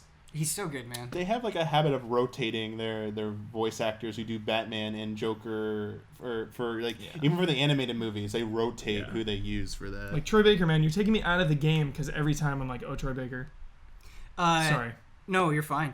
As I was watching The Killing Joke, it made me realize, like, man, Batman is in a weird spot right now in a way that he totally wasn't a few years ago. I remember, kind of at the height of popularity of the Nolan movies and, the games, the Arkham series, it felt like Batman's identity was so solidified, and they were doing justice to this decades-old character, and now so many things, I just don't know what the hell is going on. Ups and downs. That's the good thing is... Sorry. I'm just saying, like, ups and downs. There's bound to be, like, really great moments, but it's going to dip no matter absolutely. The good news is that the comics are going strong. So I'm out of the comic loop. So it just rebooted again. All right, hit me. What do I need to read? It's called Batman Rebirth. We're on, like, issue 4. I haven't started... But there's 2 different versions? There's 2 different Batmans. So usually with comics, there's always, like... When the New 52 launched Batman, there were a ton. There was Batman, Batman and Robin, Detective Comics, all these lines. I go pure, straight Batman. So now they rebooted again because the New 52 like ended or whatever. They had 52 issues. Now it's Batman Rebirth. So, it's maintaining kind of the continuity, but rebooting at the same time, starting from square one, kind of like restarting. Yeah. New writers on it, new artists. Oh, okay. But like that 5-year run there, like I haven't finished all of them. I still need to read like 15 or so, but I've been collecting since 1. Mm-hmm. Over that 5 years. Like some of those stories in there of Batman are the best I've ever read. Wow. And I think when time kind of separates it, you know, when people look back, like some of those stories are going to be heralded as like the best stuff Batman's ever done. Court of Owls. Wow. Court of Owls is one of my favorite. Like that was the intro. Like Ben, honestly, start there if you haven't read Court of Owls. It was, I'm gonna buy it today. dude. Yeah, there's a volume. I think there's 2. I think it's 2 volumes. The Court of Owls? The graphic novel Court of Owls. There's I think it's 2. yeah, I think maybe. there's 2. That's That's Barnes and Noble. when New 52 rebooted. That is where it started. It's like its own new story. You will not be disappointed, Ben. Yeah, I read like 8 of them. They're very good. Dude, you will Very good. not be disappointed. And the I way always get excited when Huber pumps something up, but then when you get like that Brad the Ellis- bread, the Fist silver bump, rules. yeah, it knocks it up to another level. Yeah. The other thing that I want to talk about, and some of you are probably going to groan, Bradley Ellis is going to groan, but I've been playing. Borderlands. I've gone whole hog into Pokemon again. I've fallen straight off the cliff. I was the same way. I went know, from I know. so high on it to like, oh my god, okay, I'm totally into this. But I think I'm to, going to be like, able to change no. some hearts and minds. Okay. Because when I was getting out of Pokemon, it was sort of like confirmation bias. Because I was like, should I play Ruby and Sapphire? I remember thinking that at the time. And everyone was like, no, they're out of ideas. It's just the same thing again. And then every subsequent generation, I kind of heard the same thing over and over. Is just like, they're out of ideas. It's too similar. They need to mix it up. They need to be more bold with what they're doing. And so I kind of wrote off the series. But then I played Pokemon Go and it got me back into it. That's not what we're talking about today. We were talking about Pokemon Omega Ruby. And everything that I thought, my bias against Pokemon was totally wrong. Were those advanced games? Game Boy Advance games? Yes, they were Okay. Game Boy Advance games. Pokemon is so wonderful because I feel like there are a zillion different ways that I can approach it, and it's so much fun. And being primarily familiar with Generation 1 and Generation 2, they've expanded it so much, they've changed so much, that I feel like I am truly experiencing Pokemon for the first time again. But this is where I want to sell you. So I do want to get into a little bit of the nitty-gritty of the mechanics and all of the features and all of that stuff. But what makes Pokemon so wonderful and what Pokemon Go lacks, I mean, it is a mobile game, it's trying to accomplish everything, is the world. Yeah. The world is so amazing and I love fascinating. Pokemon And World. even if you aren't tryharding it, you're not trying to complete the National Pokedex, you're not trying to go competitive, you're not trying to get perfect EVs or IVs, whatever. That all that nonsense. Even if you're not trying to do any of that, you can just go through this world and there's a sense of mystery and a sense of discovery and a sense of lived inness that you don't get. I feel like I'm going through like a My Neighbor Totoro. And what I mean by that, I was going to say, it sounds like you're talking to me like, this is a fairy tale for you right now. It is a fairy tale for me. And it's the thing is that I think is so hard is, a lot of times things get praised because they're extremely dark or they're gritty or they're brutal in a way that makes you think. But I think it's equally hard to create something that radiates joy through and doesn't feel cheap or cheesy or forced. Oh, yeah. And that's what Pokemon does, is it is unabashedly positive, but it's done in an extremely intelligent way. And so I want to tell you a little story that I've experienced in Pokemon Omega Ruby, where you go into this cave and you fight the essentially Team Rocket equivalent, Team Magma in my game, or Team Aqua in Alpha Sapphire. Wait, where's Team Rocket? Is that a spoiler? They're not. They're in not games. around anymore. Why? Yeah. Well, you're in a different region. Yeah. Oh, Team Rocket's only one region? I don't know if I don't know if that's What? 100% true. Like that, I they're don't. not. They're not I'm in the not a game. Pokemon lore. I But but need my Team Rocket. It's a different man. region, and like as you've gone further in the series, they've had different teams. So, Brad, yeah. let me jump on that point Oh, because man. I was with you. Taking away that familiarity with Pokemon, Sure, felt really okay. comfortable with me. Okay. If you just kind of let it go, and Okay. you to go for a ride, it's all right. Yeah, So let anyway, you there's let this it go. old man, and he's got this bird Pokemon, and you save him from Team Magma or Aqua, and he takes you to this boat, and he's so excited to take you on this boat. And the way that the game presents it is you get on it, and he's like commanding the ship, and you're on the side, and you're this little boy, and you've never been in the sea before, and you're going across to a new place, and you're so excited, and the bird Pokemon that you saved is flying overhead, and it's just such a simple emotional moment. But then it gets even better. You go to this little island where a gym leader is, and this island is like sequestered from everybody else, so they're like not as up to date on things. It's kind of like a small town vibe, a rural vibe. And there's this kid outside this building, and he's like, "I'm the coolest kid. I'm so hip. This is the hip Kyle thing." Bossman. Sure. He says this is the hip thing, and you can tell him no, it's not the hip thing. And he tries to play it off like he knows exactly what you're talking about. So the game actually lets you type in a word. You can pick from a list of words. Okay. Like I did, like powerful zinc is the new hip thing, just total nonsense. And he's like, "Oh yeah, I know about powerful zinc, it's so cool." And then what he does is he goes and he tells everybody else in the town that is like the new hip thing, and everybody should be up on that. And so you go in, and there are like people making T-shirts like that say like powerful zinc, and they're like watching TV, and they're like, "I wonder if they're going to talk about powerful zinc on television." And you know, it's not something that has a ton of dialogue. It's not like a lot of JRPGs where it's like, "All right, gotta watch this for a half hour." It takes a couple of minutes, but it tells so much, and it lends so much personality and charm. And I'm just blown away by it. Like there are moments like this happening throughout, and not all of them are so well done. But Right. it's still awesome. Let me tell you about my Pokemon adventures. Okay. Tell me. Where I'm coming from. So Pokemon out, Red and Blue, love Red and Blue. Flawless. Played a ton. Yellow comes out. I'm like, oh sweet, Yellow, Pikachu and everything like that. Kind of start playing. I'm like, I just played this game, kind of. Sure. So I'm like, all right, I'm gonna take a break. Come back. I take a break for a long time. Diamond. I came back for Pearl. I come in this game, and there's just way too many Pokemon now for me to even care about any of it. Sure. It felt like it got too big. Like, it just wouldn't stop growing, and everything gets lost. I love little moments of Pokemon like that, like exploring everything, but like, the battles themselves to me weren't fun anymore. The battles really kill Pokemon for me. Yeah, they were They're not so fun. boring. Okay, so The battles kill it because I'm I love gonna going disagree through with the you, man. towns Yeah. and the grass and the woods, and I love the I know. world. It's so jolly. Yeah, yeah. And then every time I do the battle, it's just like, okay, let's go, skip. Here's my argument against that, and you can totally disagree with me, but I was the same way too, where it's like, man, you really, like, you just level up your star, and you're just like, even if what they're using is Super effective against you, you you're kill so them. strong that it Yeah. just doesn't matter. Totally. But in some ways, I think Pokemon is very similar to Animal Crossing in the sense that you can't get into that rigid mindset that you can with a lot of games where it's like, all right, I just want to go through this and I just want to beat it, done.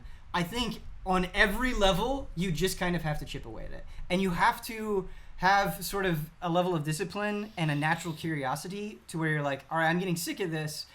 I'm just going to try something else, even if I'm totally not familiar with it. So with Pokemon battles, the way that I found them interesting is even though they're brain dead easy going through the story, I'm like, competitive Pokemon is so insane that I'm going to use this as like a lesson. So they've mixed up the types and added so much that it's just not like grass is weak to fire. That's still there, but you have a lot of these dual types and all this different stuff where each Pokemon you really have to study and be like, okay, this is weak to that. And so when I see something that I don't recognize, trying to figure out what it's weak against, what it can do, like what its moveset is, like learning that way, even though I'll still breeze through the battle, I feel like I got a piece of information that I could use when I eventually make my jump to competitive. It's like, okay, because of this knowledge that I've gotten in single player, I'm more equipped jump to do. competitive? What do you mean? Like, at the end of this, I'm gonna try to complete the National Pokedex. I'm gonna try to raise a team up to level 100, and I'm gonna try to fight online. I love this. This is great. Because I want to experience all facets of it. Sure. You know, I want to see how deep the well goes. I'm pretty surprised you're Holy doing this cow. before Sun and Moon come out. I'm afraid about you Here's getting why. burnt out. Here's Yeah. why I'm doing it before Sun and Moon comes out, because it's exactly like Brad, where every time I jump into a new generation, I'm like, what the hell is going on? And I think that kind of turns me away, and I just feel so overwhelmed. And so I'm trying to very casually, very slowly erode that. So when I jump into Sun and Moon, it's like, nope, I know So what wait. this is. Let's go. People are playing competitive Sun and Moon right now. No, people are playing Spanish it's Sun. not out. No. I mean, Sapphire. Oh yeah, it's competitive Pokemon is huge. It For is every huge. version.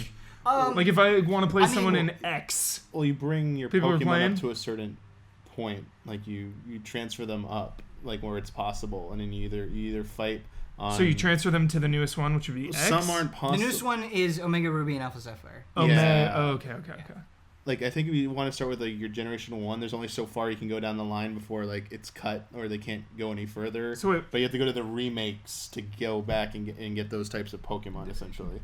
I'm just a little confused. Describe the like multiplayer battle. Like how does that set up? What do you do? Where do you go? What do you play it kind through? of- How do So- I battle someone? You can do like the super official. This is how they play in the World Championship way. But there's a bunch of different ways you can play. You can play tri battles, dual battles, one-on-one battles. You But I can mean, set like, certain rules where it's like you can't use legendary Setting Pokemon. up, you go to like the Like, what's the Pokemon setup Center. process? You go to the Pokemon Center. You go up to the floor with or talk to the NPC to initiate it. It saves your game once. Then you go into the lobby area. So it's You- within each game? Yeah, you Yes. have to have the game. There's no like Okay. aside from There's Pokemon no like Stadium. one place where like all the different games are battling. Like say you're playing Sapphire right now. What are you playing?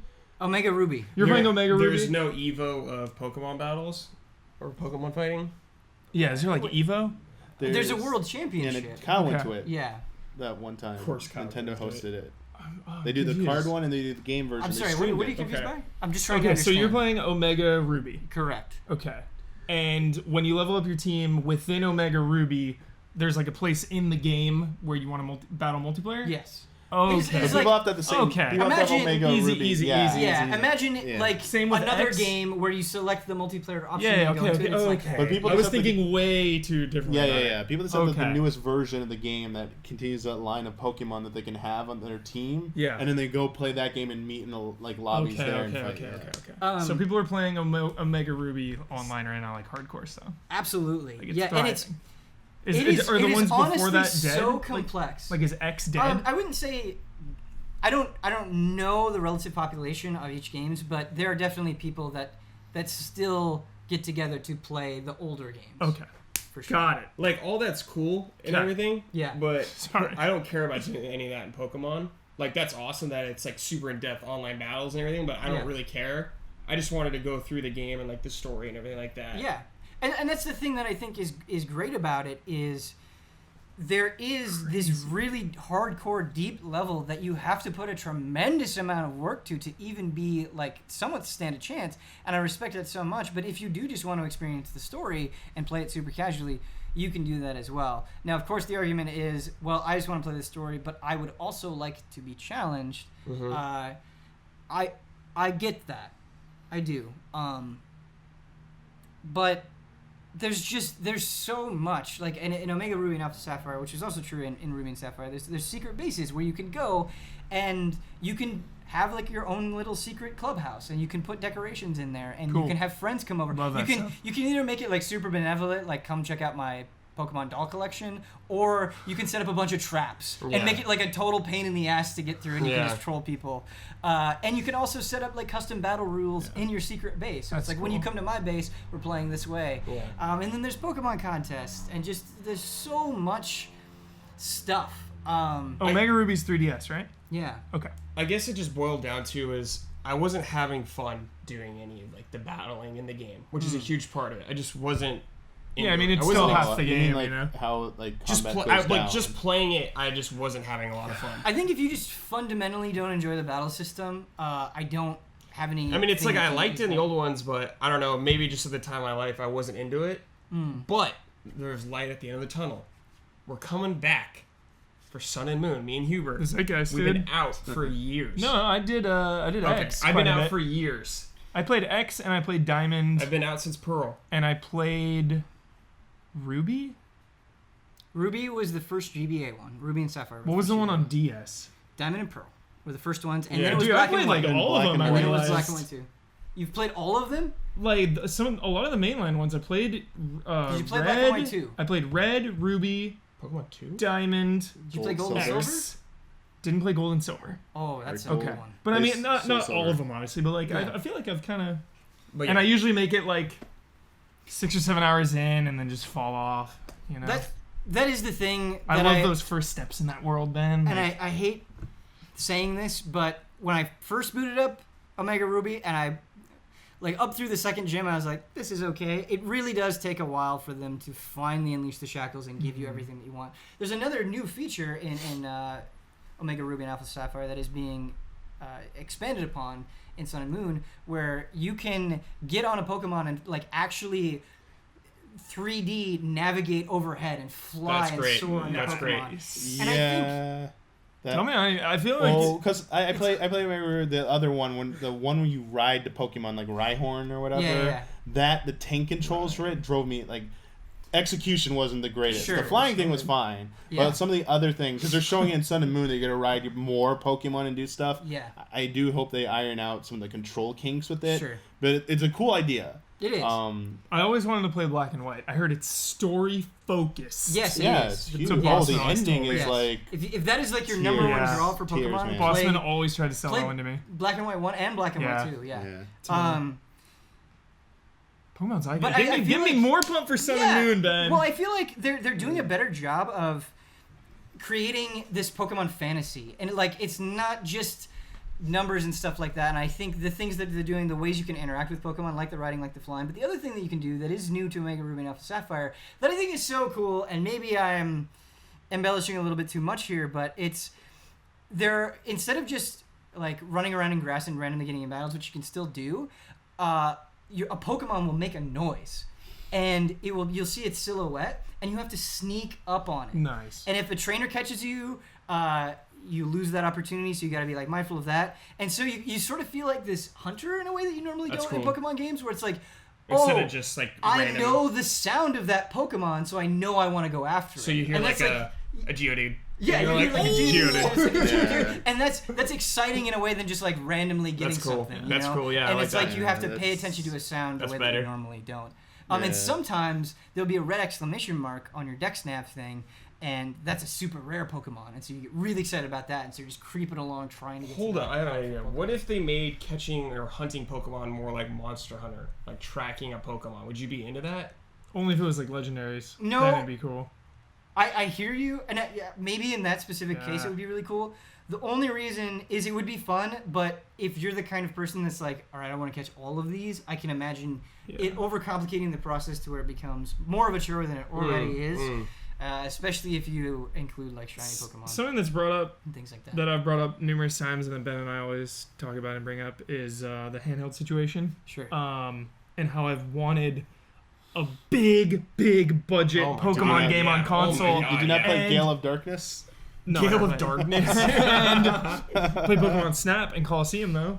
For Stadium, I mean. Yeah. Oh, But with NX, the rumors of it being handheld, if you give me a hybrid now, because I remember I brought this up a little while ago too, and RHD was pissed because he was like, "Yo, the whole thing of Pokemon is that you're out, you're catching, even with the handheld ones, you're going and you're out and you're catching, and it's kind of that dynamic, not What? What do I you don't mean know. you're It was out and weird. you're catching? I disagreed, but the point is, Yeah, I is disagree that with that too. the fact that NX is rumored to be detachable and a hybrid system. Yeah.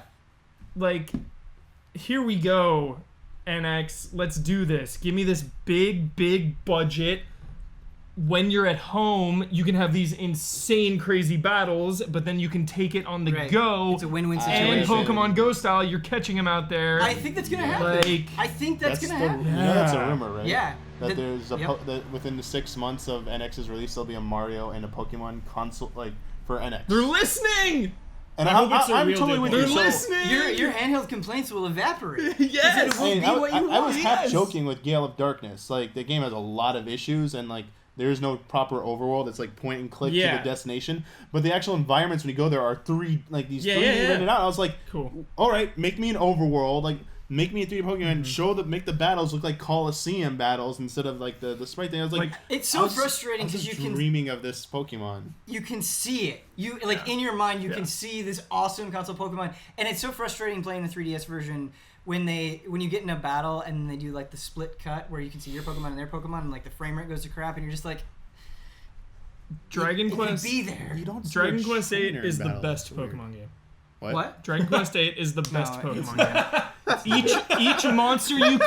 Each monster you catch is extremely meaningful. Yeah. You train them up, Yeah. You battle in a coliseum that gets progressively harder and difficult. It's fantastic. I love It the is monster battle fantastic. in It is fantastic. Yeah. Don't know if it's the best Pokemon game. Monster Rancher is the best Pokemon game. Speaking of the Nintendo NX, it is time for this week's HOTTAKE. And as you know, what we like to do on the show is we like to play games sometimes. I don't want to do it every episode because then I think it ruins the novelty. But I thought of an idea that I really liked. Hopefully our audience likes it, and hopefully you guys like it. And then I try to get through this with a straight face. The name of this game is Emperor Miyamoto. And what we're going to do is I'm going to play the role of Emperor Miyamoto, and a little bit of RP before we go in. I have we're in feudal Japan. As Emperor Miyamoto, I have come and I have taken over your lands, all of them, and I am demanding tribute from each of you. Otherwise, I will force you to commit seppuku. Oh my god.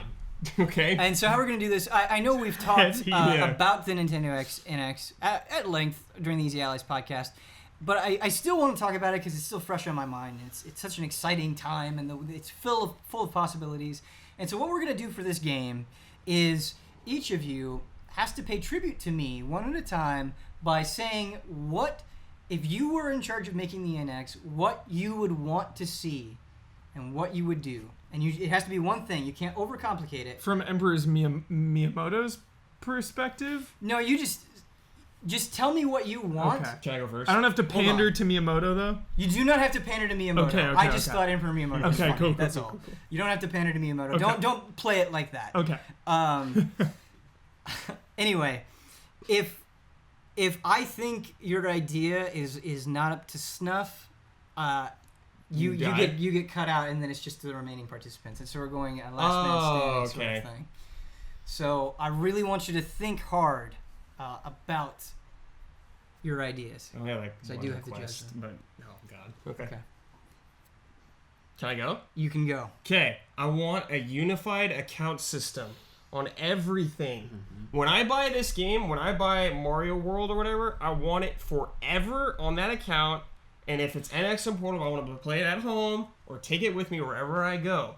What if they ever put like a phone app or something, like if the game can be played with like a phone, I want to be able to play it on that too. Brad, that is perfect because as somebody who had their 3DS stolen by a man named PJ. I no longer have. I spent so much money on 3DS downloadable titles, and I know you can call them and get it back, but Can you? there's like a recovery process that you can Okay. do. It's a little vague. I'm not 100% up to the details, but I shouldn't even have to go through that. With anything else, I can just go get another console, type in my account information, Oh download yeah, those because games. Nintendo's anti-piracy is it's tied to your stupid hardware. Yeah, Yeah. it's So you lose Yeah. the hardware, get rid of it. You lost your games. it's a draconian policy. So they're Stop. getting a two-step authentication. Stop like- making me buy Link to the Past, man. I bought that game like 6 Yeah. times. That's fair. How many times can I buy Mario 3? Yeah. So come Three on, more. dude. 3. I like it.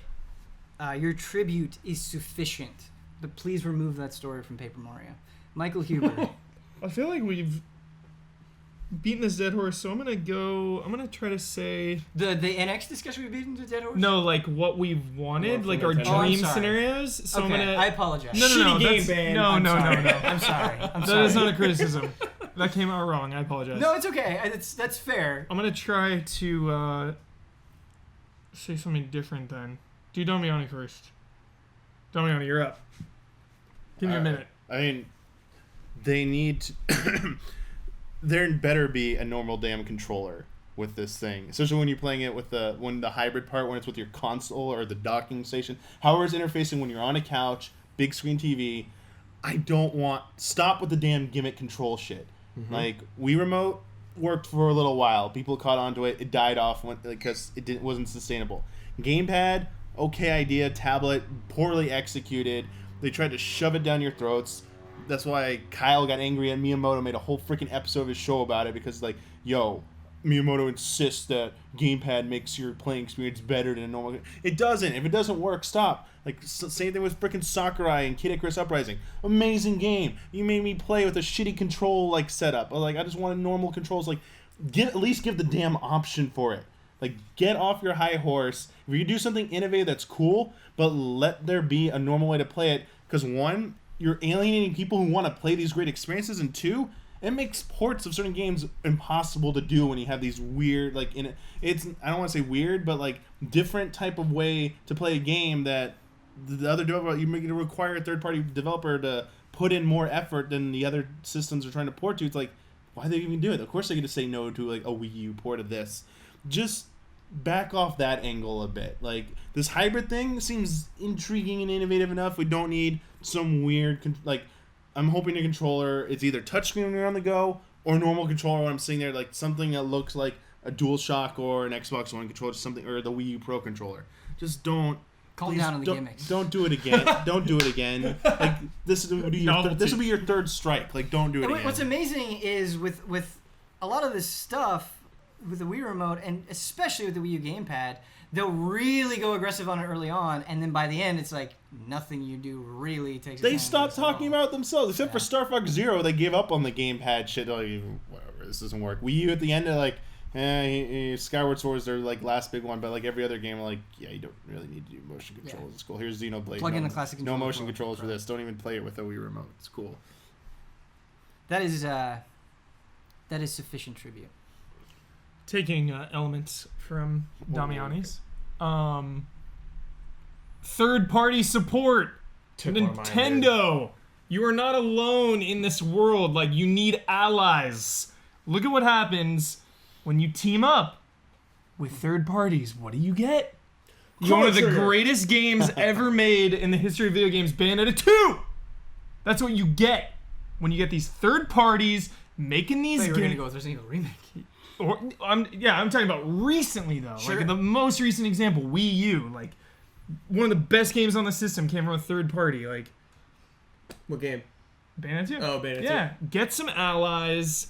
Get them on board, you know, again, if you don't have these weird gimmicks, you know, maybe they'll be more, like, prone to port their games or make exclusives, but, like, Wii U and Wii suffered so much because they were fighting a battle by themselves. Go ahead, no, man. So you're asking for third-party exclusive experiences? And exclusives, yeah. Oh, okay, are you like, saying, are you saying they need, like, GTA 6 needs to be on there, and, like... So, obviously... I'm gonna challenge that. I'm going to say, obviously, stuff like that, where, you know, an Evil Within is going to come out on a PS3 or PS4, Xbox One, and Wii U. Like, that would be a perfect world. But also where, like, a world where Insomniac comes and makes a game on your system. You know, they go to Xbox, they make Sunset Overdrive. They go to PlayStation, they make Ratchet & Clank. They come over to NX and they make something sick. Like, get some allies. Nintendo courts Activision because they have... Crash Bandicoot platformer exclusive on Teams up with Mario. Exactly.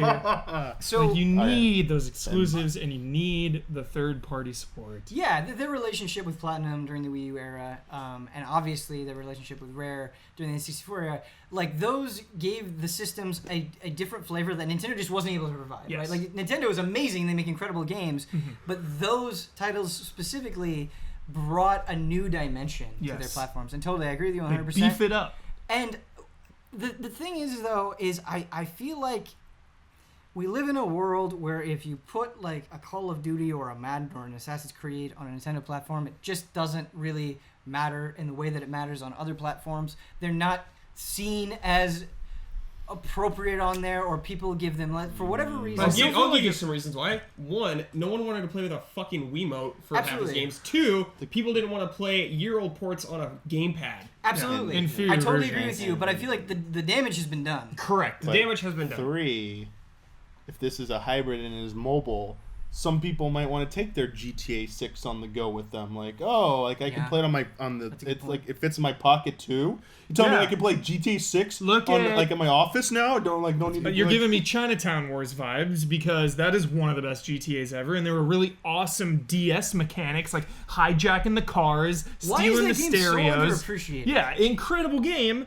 And you know, here you go. If the NX version all of a sudden has like, NX. You can take this on the go. This is only available in this NX version. It's those types of novelties and partnerships that will, you know, bring the Nintendo back into the light.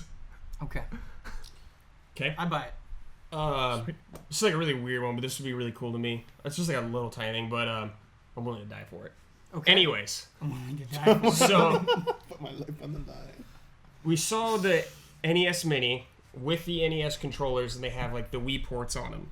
I want you to be able to plug that into your NX. So let's say if you're playing a virtual console game on it, you could use your NES controller with that. Maybe they have a Super Nintendo controller with that. You could have like an adapter that you plug in, and it does like it has that uniform plug-in that they've been using already, but just have the controllers with that, so you could use those controllers. You mean the USB port they use now? Yeah, I'm just saying, like, have that just for the plug for all the controllers. They could probably offer you previous controllers that have like wireless can sync up to the NX, so like you can use your Wii remote, anything that hooked up to the Wii remote. So you have the NES, the new NES controller, but you still will probably need the Wii I don't remote. want that. I don't want to have the fucking Wiimote. They're never gonna give you. I don't that, want dude. that shit. Everything's gone wireless and stuff, and like cordless charging things. They're not gonna. Never put it past Nintendo to do something stupid and keep old things in their console. Like, never expect. No, they've been one with like they don't like the cords. Like their shit like has always been like wireless. They had the hate you fucking plugging stuff. GameCube ports in on Wii and stuff. That was like like.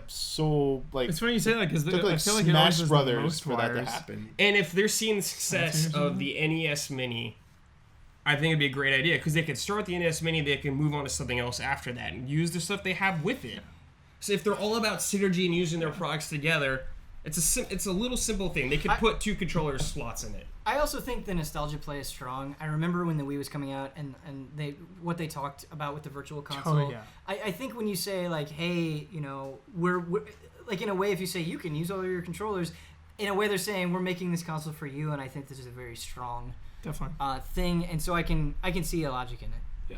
She's like, I don't want to play like an NES game holding my Wiimote sideways or whatever. You know, it doesn't feel right. It doesn't feel the same. Yeah. I just hope, you know, I'm not attacking Reggie. I love the guy, but there's been numerous times where he talks about first-party games and Nintendo games are the selling point, and I just hope now that they've realized that like you need more than Mario and Zelda. It's just not enough anymore. They got Splatoon now. And it comes That's out, another one. the release schedule is so staggered. That's true. Takes so long. We got one Mario game. We got one Zelda game. So I actually He's always like, oh, it's another. disagree with the sense that like I mean I think till the end of time I will buy Nintendo consoles for Nintendo games because I think Nintendo makes some of the best games. Like, Agreed. But there could be almost more. every year. There could be more. There could be more, absolutely. The problem is just those long periods of nothing.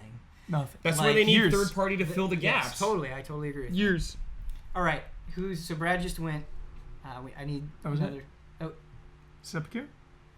We're going Wait, again. Oh, did I live or die? you lived. Okay. Yeah. Okay, we're going again? Yeah. Round 2? Round 2. Oh. We're going until you die. Oh, until death. What if Yeah. like I just want to like abandon this empire and just like this sucks? Maybe you're a bad ruler. Going to Sony. I'm going to Pledging Sony land, fealty PC to land. I'm Yoshi. out of here. I'm sorry, Brad. You do not seem to like this game. I apologize. No, I got a dagger in my pocket, ready if Miyamoto comes for me. Okay. So you commit seppuku. No, I Probably. attempt to murder Miyamoto. Oh, you attempt to murder He me. wants me to kill. You went Political to the- assassination. The coup is underway. The coup.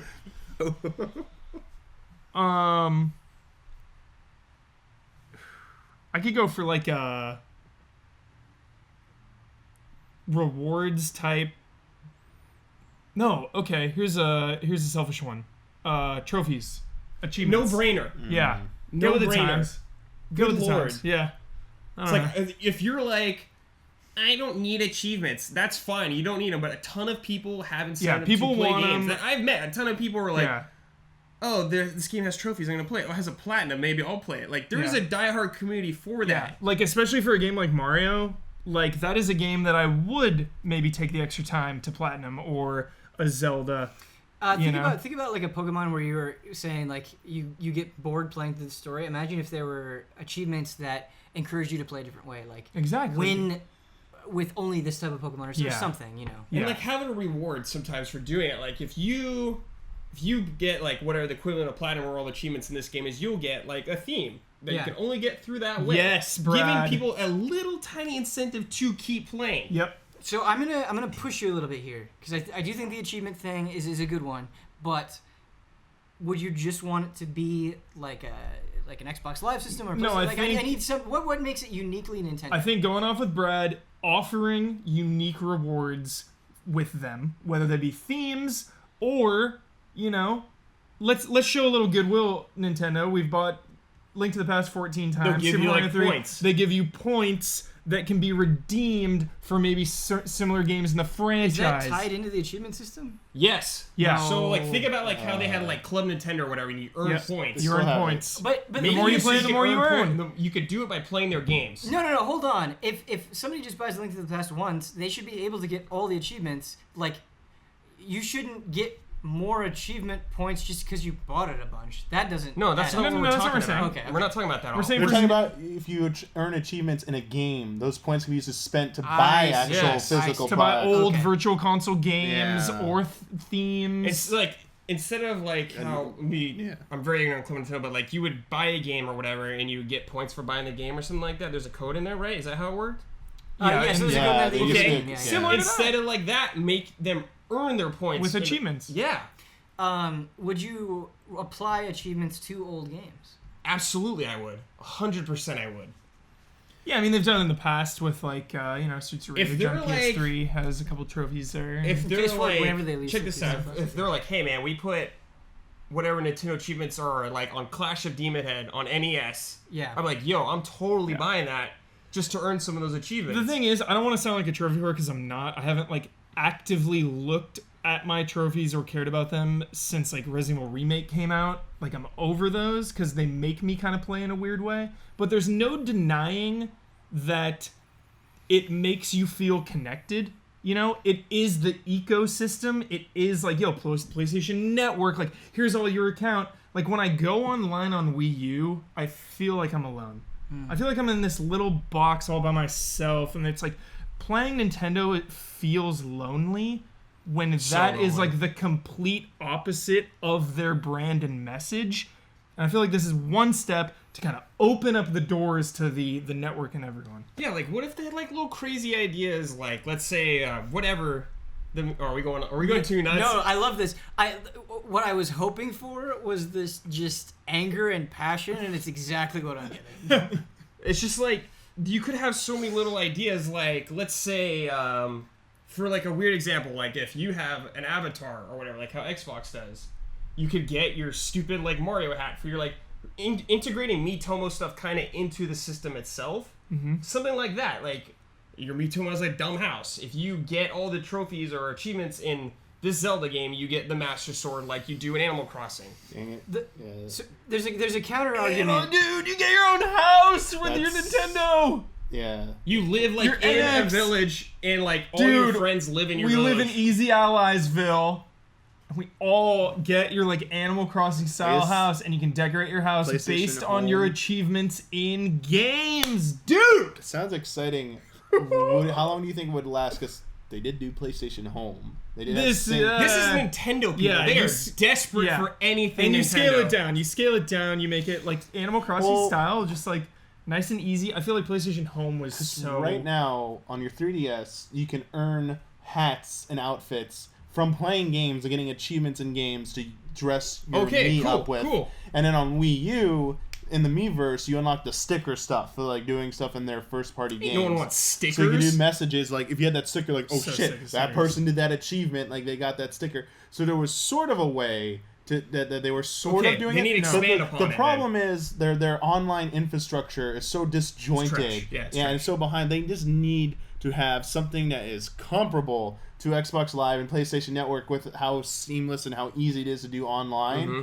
That it's not like Miiverse wasn't a bad idea. It was just how it was like implemented yeah, and absolutely. how their online infrastructure was. It is still such Yeah. a pain to navigate. They need to like just if they could just tighten that up, get that up to speed with everyone else, but then have all this stuff they've had with that you're asking for, but they sort of had a little bit of, and had that like as the icing on top. I think that could put them a little bit over the top with like the online experience with their games. Yeah. Not just playing with other people, but like when you go to like the online lobby and stuff, blah blah blah. You see like your character and stuff, and like people say, oh, like it's like MMO show we were talking about earlier. Like they had that Exactly. piece of gear or they had that Yeah. outfit. That means they beat like Metroid Prime 4 in under like 2 hours to get like Exactly. the golden Samus Varia suit be outfit. awesome. Like, It's oh something my to show god. off. Yeah. It'd be Or you so get like a cool. Link statue, like Hero Time statue, like Yeah. you beat like the new like Breath of the Wild with like out dying or something. Like you get like in front of Damiani's house, dude. He's got some Zelda statue. Like, what if you have a Zelda thing and Damiani does it? Like, how smug? Or like on my shelf, I have some like Bowser, just like. Rah! And then take their like they do those competitions, those timed competitions like in Splatoon and stuff. They can just extend it to all their games. Like, if you have, like, the best score... Like, I know it's going to have a score, but, like, just go with me this. If you have the best score in, like, the new Zelda game, you get, like, a piece of the Triforce. You get to mount on your house for a week. And every week it resets, and it's like, if you don't defend your title, someone else might be able to steal your piece of the Triforce, and they get it. Yeah. And if someone completes, like, all 3 challenges, they get, like... and have the best scores in that, they have all 3 pieces of the Triforce. Dude, whoa. Maybe Nintendo's like, all right, you get, Dreaming big, I love it. you get, like, a wish. Like you get to ask for like one Nintendo product I feel like for free. this game is us just yelling at Emperor Miyamoto for stuff. Nintendo has such a devout fan base, such a passionate fan base. Like there are people that would die for Nintendo, and I what you guys are saying I think really rings true. Is Nintendo should do a better job of allowing those people to socialize and get together and embrace Express that yourself. love. Yeah. And not just be connecting your Facebook and Twitter accounts. Yeah, like Yeah. they've had the worst ecosystems ever for Like, everything. again, like Platinum Trophies is like an expression of yourself. Like, I feel like Nintendo hasn't let me express my love for them in a very long time. Like, a sticker is just not going to do it. I'm sorry. Yeah. Here's your Here's your sticker. black and white Thanks. sticker. Yeah. Thank you, Nintendo. Depressing. Appreciate it. And what I've believed is, in general, a lot of the times, Nintendo first-party games are, like I said, some of the best. Some of my favorite things that I play in a year. And so it's like, if Nintendo could just catch up or get proficient, however they would decide to do it with this other stuff, they'd be indomitable. No one could take them down. Everyone, Yeah. and they would. And we're dreaming big because it's next gen. I mean, this is a new system coming out next year. Wow us, PS4 yo. Wow us. and Xbox One have been out for a while now. Wow Right. us, Like, And- this to me is like, whoa, we're going at like a next gen. And this is my favorite point in the conversation. I'm sure we're going to get a bunch of comments saying why we're idiots or why insane we we are. are, how insane we are. But, you know, that we We're can do dreaming this. big. We can do this Nintendo now. It's is the point insane. of dreaming. Nintendo themselves are Crazy. insane. Yeah. Yo, Smash Brothers trophies, you get them in your house. You show them off. For winning And- tournaments. Like And the thing like is, all those Smash Brothers cool trophies like are so themed cool. trophies, and in your Yeah. collection. You show them to other people, and you could trade them with people. Yep. Okay, I got it. Pokemon figures, when you capture them in your game, they're in your house. You have your Pikachu in your house. For first-party Nintendo games, what I love about Smash Brothers trophies is you learn about games and things and characters that you would never know about before. What if for first-party Nintendo games, when you unlocked an achievement, there's a little bit of Nintendo history? That's Just a cool snippet. too. I'd love that. more And Pivot, you, yeah. and you look at the achievement and you learn something. Yes. How cool would that be? Amazing. They need. I love it. A unified jukebox for all like the songs you earn in the games. So you can go to your online house and play We're music. so from any- excited right now. Yeah. You play music from the game. Like, Oh my and God, that's how you yeah. get to, you Yep. unlock the original soundtrack, so they have to sell it to you anymore. They always complain they can't release it. Just like there it is. Like you beat this game, the soundtrack's unlocked in your jukebox. And it sounds insane, but like a little village with, people on your friends list. Dude, we're think just about connected. Every Nintendo system, it's like the last 2 have been insane. Here's this tablet controller you're gonna use, Yeah. but we're gonna use it like 2% of all of our games, and it's gonna suck pretty much on everything. Also, you can't walk more than 6 feet without it. yeah, Obviously, that exaggerating. like the Wiimote itself sounded insane. You know, Girahim. guys, we have Made it all worth it. we have completely abandoned the game, but that's okay. We're taking over Miyamoto. Perhaps it was a shitty game. It doesn't coup. matter. I'm going to do it anyway. Seppuku. We had a fun and what I thought was an interesting discussion about the NX, and so that is all that matters to me. I sneak attack Miyamoto. Sneak attack Miyamoto. Triple damage. You were successful.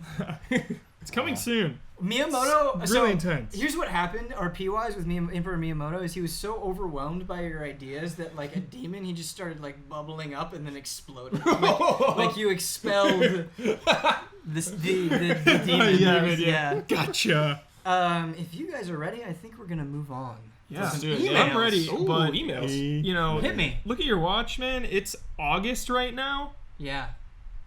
We're going to be seeing the NX The rumor is soon. next month. In a weird Every way, day we get closer. I feel like 2016 for gaming is just getting started. Yes. Like, we have the NX reveal, we've got Final Fantasy 15, Last we've got No Guardian. Man's Sky, Yeah. a day away, Guardian! like Last Guardian, like the things that we're going to remember It's about to pop 2016 off. for, like a lot of those have not come yet. Yeah. Not that 2016 has already been amazing. It has. It's been Yeah. a great year. It's been a great year. It's only going to get better, or maybe it's going to be catastrophic. No! We'll see. Emails. Lovely batch of emails. The emails get better and better every week, which I appreciate. Our first one is from Gon. Hey, Gon. He says, Frame Trap Inquiry. I like that. After watching your recent preview for Civilization 6, I must say that it looks like an amazing franchise. It is. I've never played an entry in the series and would love to try it out, but the density and complexity just looks so daunting to a first-time player. Feels like one of those games you need to have grown up with at least, or to have at least some exposure to. I have to run into that kind of mental barrier that keeps me from picking up games like WoW, Persona, Dragon Quest. The sense of being so far behind the curve that catching up seems impractical. Obviously, games usually have to add more depth as they iterate. Do you think that the long-running games or other media are doomed to become more and more insular as they progress? Is there a critical mass at which a series becomes effectively unapproachable? Thanks. I have a quick answer for this. I think actually games are becoming less and less insular as time progresses because there are so many resources now that I think you should just embrace for multiple reasons. Like Civilization, there are tons of really eloquent, charming people doing tutorials on how to get Civilization. Exactly, You can watch, 10-minute videos, 30-minute videos, whatever you want. You can find somebody that speaks to you and explains it in a way that you understand. And not only is that great and educational and you get to connect with this person, but you also get to connect with the community. Mhm. You also, it's a good stepping stone of just interaction with a broad range of people. And so I think for pretty much any game, you can find something like that. Mhm. Like, get on there and search that stuff out. And it's always just that first step. Yeah. I mean, of course, Yeah. Civilization looks daunting and overwhelming, but Yeah. you sit down for 2 hours, you're gonna learn how to play. Yeah. But the thing is, and I think what frustrates some people is something like Civilization. You may not just learn everything all at once. Of course. You may understand the basics, but then you're like, wait, what is this? Why did this happen? And you have to kind of get comfortable with. You have to be learning piece by okay piece. with learning stuff Yeah. slowly like that. Yeah. Yeah, it's the same thing with. I mean, it's great nowadays. Like, think about when we were kids and you're at a party game and you don't know where to go. You're like, welp, who am I going to talk to? None of my Right. friends have this game. Right. Yeah. I guess I got to buy Nintendo Power to figure out where to go now. Final Fantasy 1, Yeah. Yeah, have fun. never beat it. Didn't know where to go. Damiani, how do you feel? Are games becoming more insular? I mean, I don't think games are becoming more insular. I agree with you. I think they are trying to be a little bit more all-inclusive. I think it's a delicate balance or difficult challenge for companies and developers to figure out a way to ease people in without insulting players who've already been familiar with the series. You could say like, hey, here's an optional tutorial. If you're familiar with this, skip over it. But then here's the thing. I don't like how some companies word, like, specifically to difficulty settings. Like, they'll say, like, I'm familiar with adventure game. If you're familiar with action-adventure games, you should pick this. If you just want to enjoy the story. But, like, if you've played a few action-adventure games, and then there's, like, you're familiar with it, and then there's, like, the story one, and then you look at the one above it, like, this is for experts. Sometimes you might doubt yourself. Like, am I really, like, do I really know action-adventure games? And then you end up picking the easier one to be safe. Like, I don't necessarily agree with it. It's better than just putting easy, like, normal and hard with no explanation whatsoever. But I still don't think it's enough. And then skippable tutorials, like, hey, if you know this game, just hit the skip button and go over this. I kind of wish there was a way to integrate, like, hey, go watch certain person's video on certain person's YouTube channel. I wish there was some way, like, if you wanted that, like with Civilization 6 in particular, they, instead of a tutorial, like, they kind of, like, it is a tutorial. They take you through different mission, like, scenarios, not a whole mission, but, like, different types of examples of what you're going to be, like, seeing, and try to visualize and explain what's going on in real time. Not like, here's a mechanic, we're going to give you a lengthy, like dump of information about what it's about. Like, show it to me in action. Like, you do it for me. Like, AI, do this, like, move for me, or do it and, like, explain it how it's going. Because then I think at least for me, I grasp that better when there's both, like, visual and information going on in real time. Yeah. Rather than here's a menu that comes up. Like I'm thinking Dude, of like I am Star Setsuna. Ocean I am 5. Setsuna had When the Star worst Star tutorial. Ocean 5 when they brought up all the menus, the pages of information about what to do. I thank God I played a Star Ocean game before, so I knew like half the stuff. I was is like, pretty atrocious. you gotta read like a book. And then they expect you to remember that in a real-time combat. Like, remember all that on the fly in real-time combat. It's like what do you think of Final Fantasy VII's example when they teach you about materia? How you're like in the menu and Tifa was telling you about the materia and she has you do it while by she's step. explaining to you. I mean, that's like that's again. And if you do it wrong, like, hey, you didn't do this right because you did this. Yeah. Like that's the part where you want to make mistakes. You want the game to inform you. Yeah, when hey, you're learning there. This didn't go right. Now the harsh reality. I'm trying to remember the specific example, but something is warning signs go up in my head right now that there was one game where they tried to do it that way, and I just remember like I have no idea what the hell they want me to do. They tried to explain it. This mechanic doesn't make any sense. I would do it wrong, and when the game wouldn't let you advance till you did it right, I was like, motherfucking game, like why, like Right. show your explanations. If the explanation sucks and you still don't know it, then you're kind of screwed. So it's kind of like Wolf. Blade Wolf. Just kidding. What was it? Revengeance. Everyone got stuck there. It's like, yo, parry him. Everyone's like, I can't parry. Yeah, it was like a fighting game or something where you did like do like a type of like The some fish type in of Zelda. anyway. Seeing people like Hard God. quit on Blade Wolf. it was pretty good. Seeing people hard quit in Twilight Princess because they couldn't catch the fish Yeah. is hilarious to me.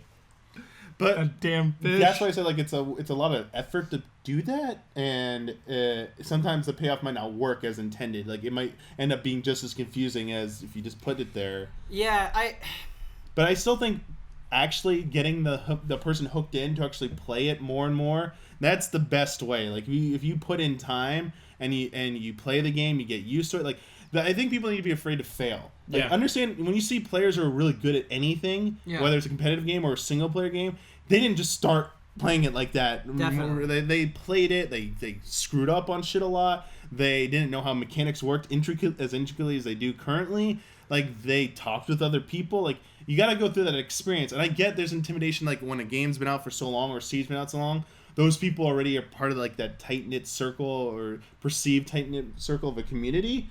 But you just got like not everyone's gonna bite your head off if you ask a question. It's like just ask the questions to the community. Like hey go to the subreddit for a game. Like yo, like I am new. Like is there a good place to go for like explanation on this, or does anyone have pointers? You need to just kind of like ask and ignore the morons who are like you should know that already. It's like pretty obvious. It's like just ignore those guys. Like they're just like bad players who only get satisfaction from talking down to newbies. our next Well said. question comes from Miguel. He says, "Hello, allies." Miguel Lopez? Hello. I was No, about to say. not Miguel Lopez. We saw Miguel recently. It was awesome. Went to the Portuguese premiere of Suicide Squad. Hated it.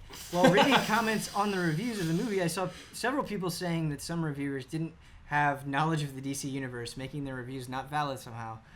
Boy, I would argue in the case of Suicide Squad, that doesn't. It's just a bad movie. Cool with the spoilers. Haven't seen it yet. My question is, do you think previous knowledge of the extended universe of a movie or game is necessary to make a decent review, or do you think that a game or movie must speak for itself?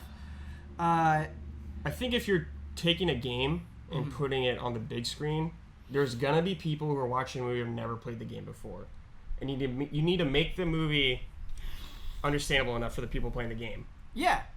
or who Absolutely. haven't like played the game. Wait, before. for like video game movies? Like yeah, okay. If you're watching a video game movie, okay, and you've never played the games before, you need to have like a somewhat understanding. You need to be able to understand and follow the story. Like Warcraft.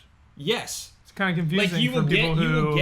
you will get more for playing the game for sure. But Yeah. if you're making a movie, you need to be able to make it for people who haven't played the games to enjoy it. But specifically... But at the same time, like Warcraft, they were making it for us. Correct, You know? like- And that movie's awesome.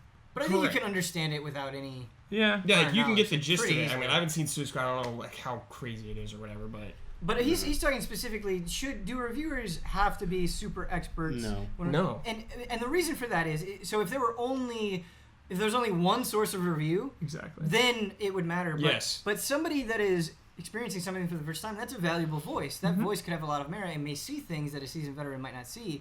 And so, like, just reading a bunch of different reviews and finding what resonates with you is the whole point. So no, I don't Exactly. necessarily think it makes it irrelevant. I think And what hopefully is the problem? hopefully the reviewer does his job and says, Acknowledges, Right, yes. Acknowledges, right, hey, exactly. Of course. That's what I was going you to know, say. I went into this movie not knowing anything about DC. This is my thoughts. If you present false information or you try to misrepresent your position on something, obviously, Yeah. then it's... You always gotta be like transparent on that and let the person know where you're coming from as a reviewer. Absolutely. Like if some guy's reviewing Kingdom Hearts or what's saying, he's like, he's never played it before, and he's like, I don't know who the hell anyone is or what's going on. I'm like, okay, well, whatever, your review is like not relevant to me because I'm a fan and I Right. know all these things. But it might be relevant to other exactly, people. yes. Yeah. Awesome. Our next question comes from Jamie. He says, "Hi, guys. I play a lot of video games, both old and new, and I found that there are a lot of modern games that are missing something that was an integral mechanics in a lot of older games, lives. In older games, typically if you lost all of your lives, you were punished by being sent back to an earlier point in the game. This meant that much of the challenge came from having to take your time and avoid dying in order to avoid the frustration of being sent back to an early point of the game or even the very beginning. Modern action games' death has fewer consequences, as more games are opting to use a checkpoint system rather than a live system. You can infinitely replay the same game segment over and over until you complete it and move on to the next. Even platforming games like Super Meat Boy and VVVVVV, which are notorious for the difficulty, allow you to immediately start a very close claim to where you died. That is not always true in Super Meat Boy, but okay. My question is, do you miss the live system, or do you prefer the less punishing checkpoint system that accompanies newer games?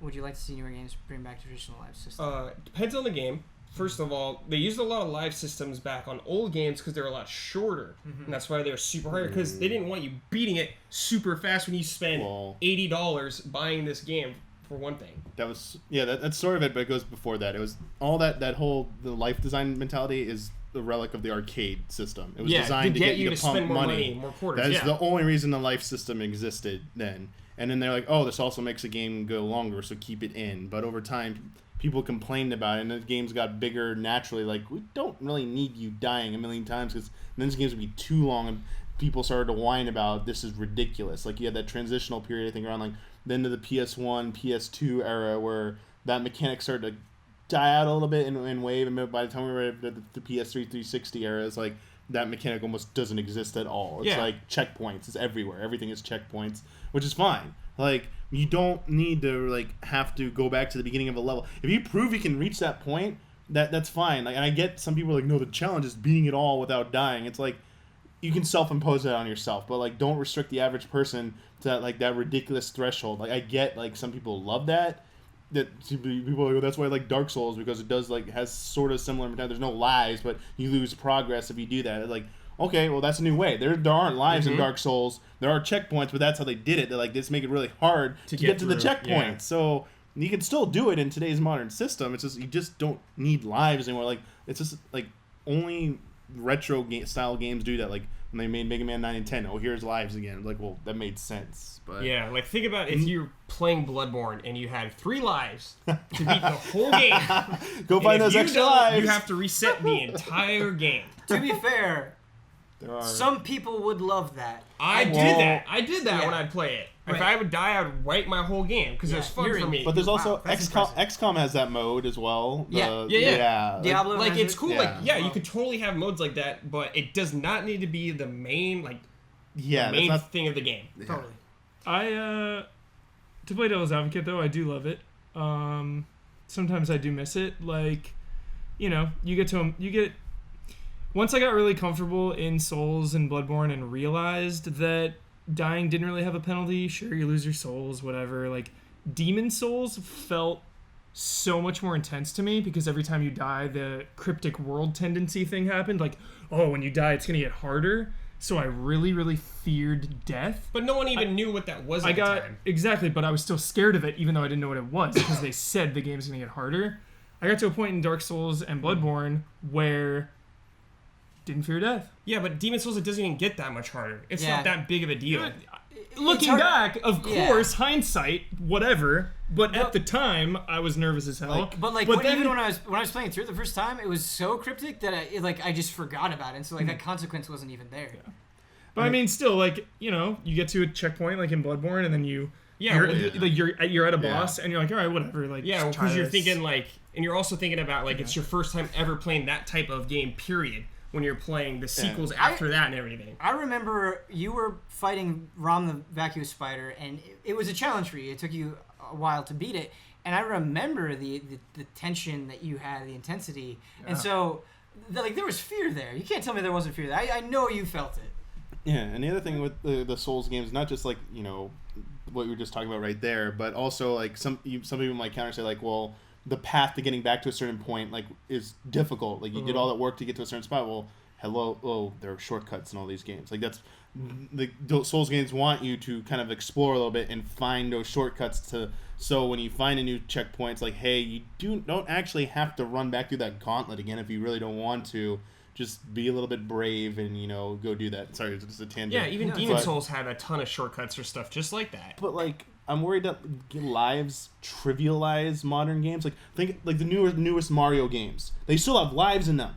But it's either the very beginning when you have very few, or by, like, in a few hours in the game, you have, like, 99 lives. Like, it's so stupid. Like, such a hard thing to balance. And when you get game over, it's like, nothing happened. Like, you just got a game over screen and go right back to the level with only 4 lives. Sometimes what frustrates me with lives in older games is you run into, like, the live system with the design of older games, like beat 'em ups or platformers specifically. You're very likely to fail because it's all based on pattern recognition, and so you're going to die just in the process of learning. And so it gets really, really frustrating where it's like, all right, well, I lost all my lives trying to figure out what I'm supposed to do, and because of that learning process, I have to go all the way back to the beginning and do everything over, when it just would have been a lot better to be like, no, I figured this out, now just let me do the thing. Yeah. And so that, I don't like that type of design. Just getting again, it's playing devil's advocate, case-to-case basis, but I do like that it raises the stakes by having lives. Like, checkpoints sometimes lower the stakes quite a bit for me, whereas like a game like Resident Evil, you know, you don't really have lives, but you have the ink ribbons to save, and you have a finite amount of medical supplies. Yeah. So the stakes are always there, and those are always the games that like stick with me the longest. But what I like about that is it's not just like one hit you're dead, or like 2 hits you're dead. Like you have that frantic moment of like, no, I haven't figured out this boss yet, and so therefore he did a super powerful attack, and I'm hurt. I can heal myself. Like I feel like you have a little bit more of a fighting chance. Those games also let you retreat as well. Like think of like the side-scrolling games where you can't go back. Like you can only go forward.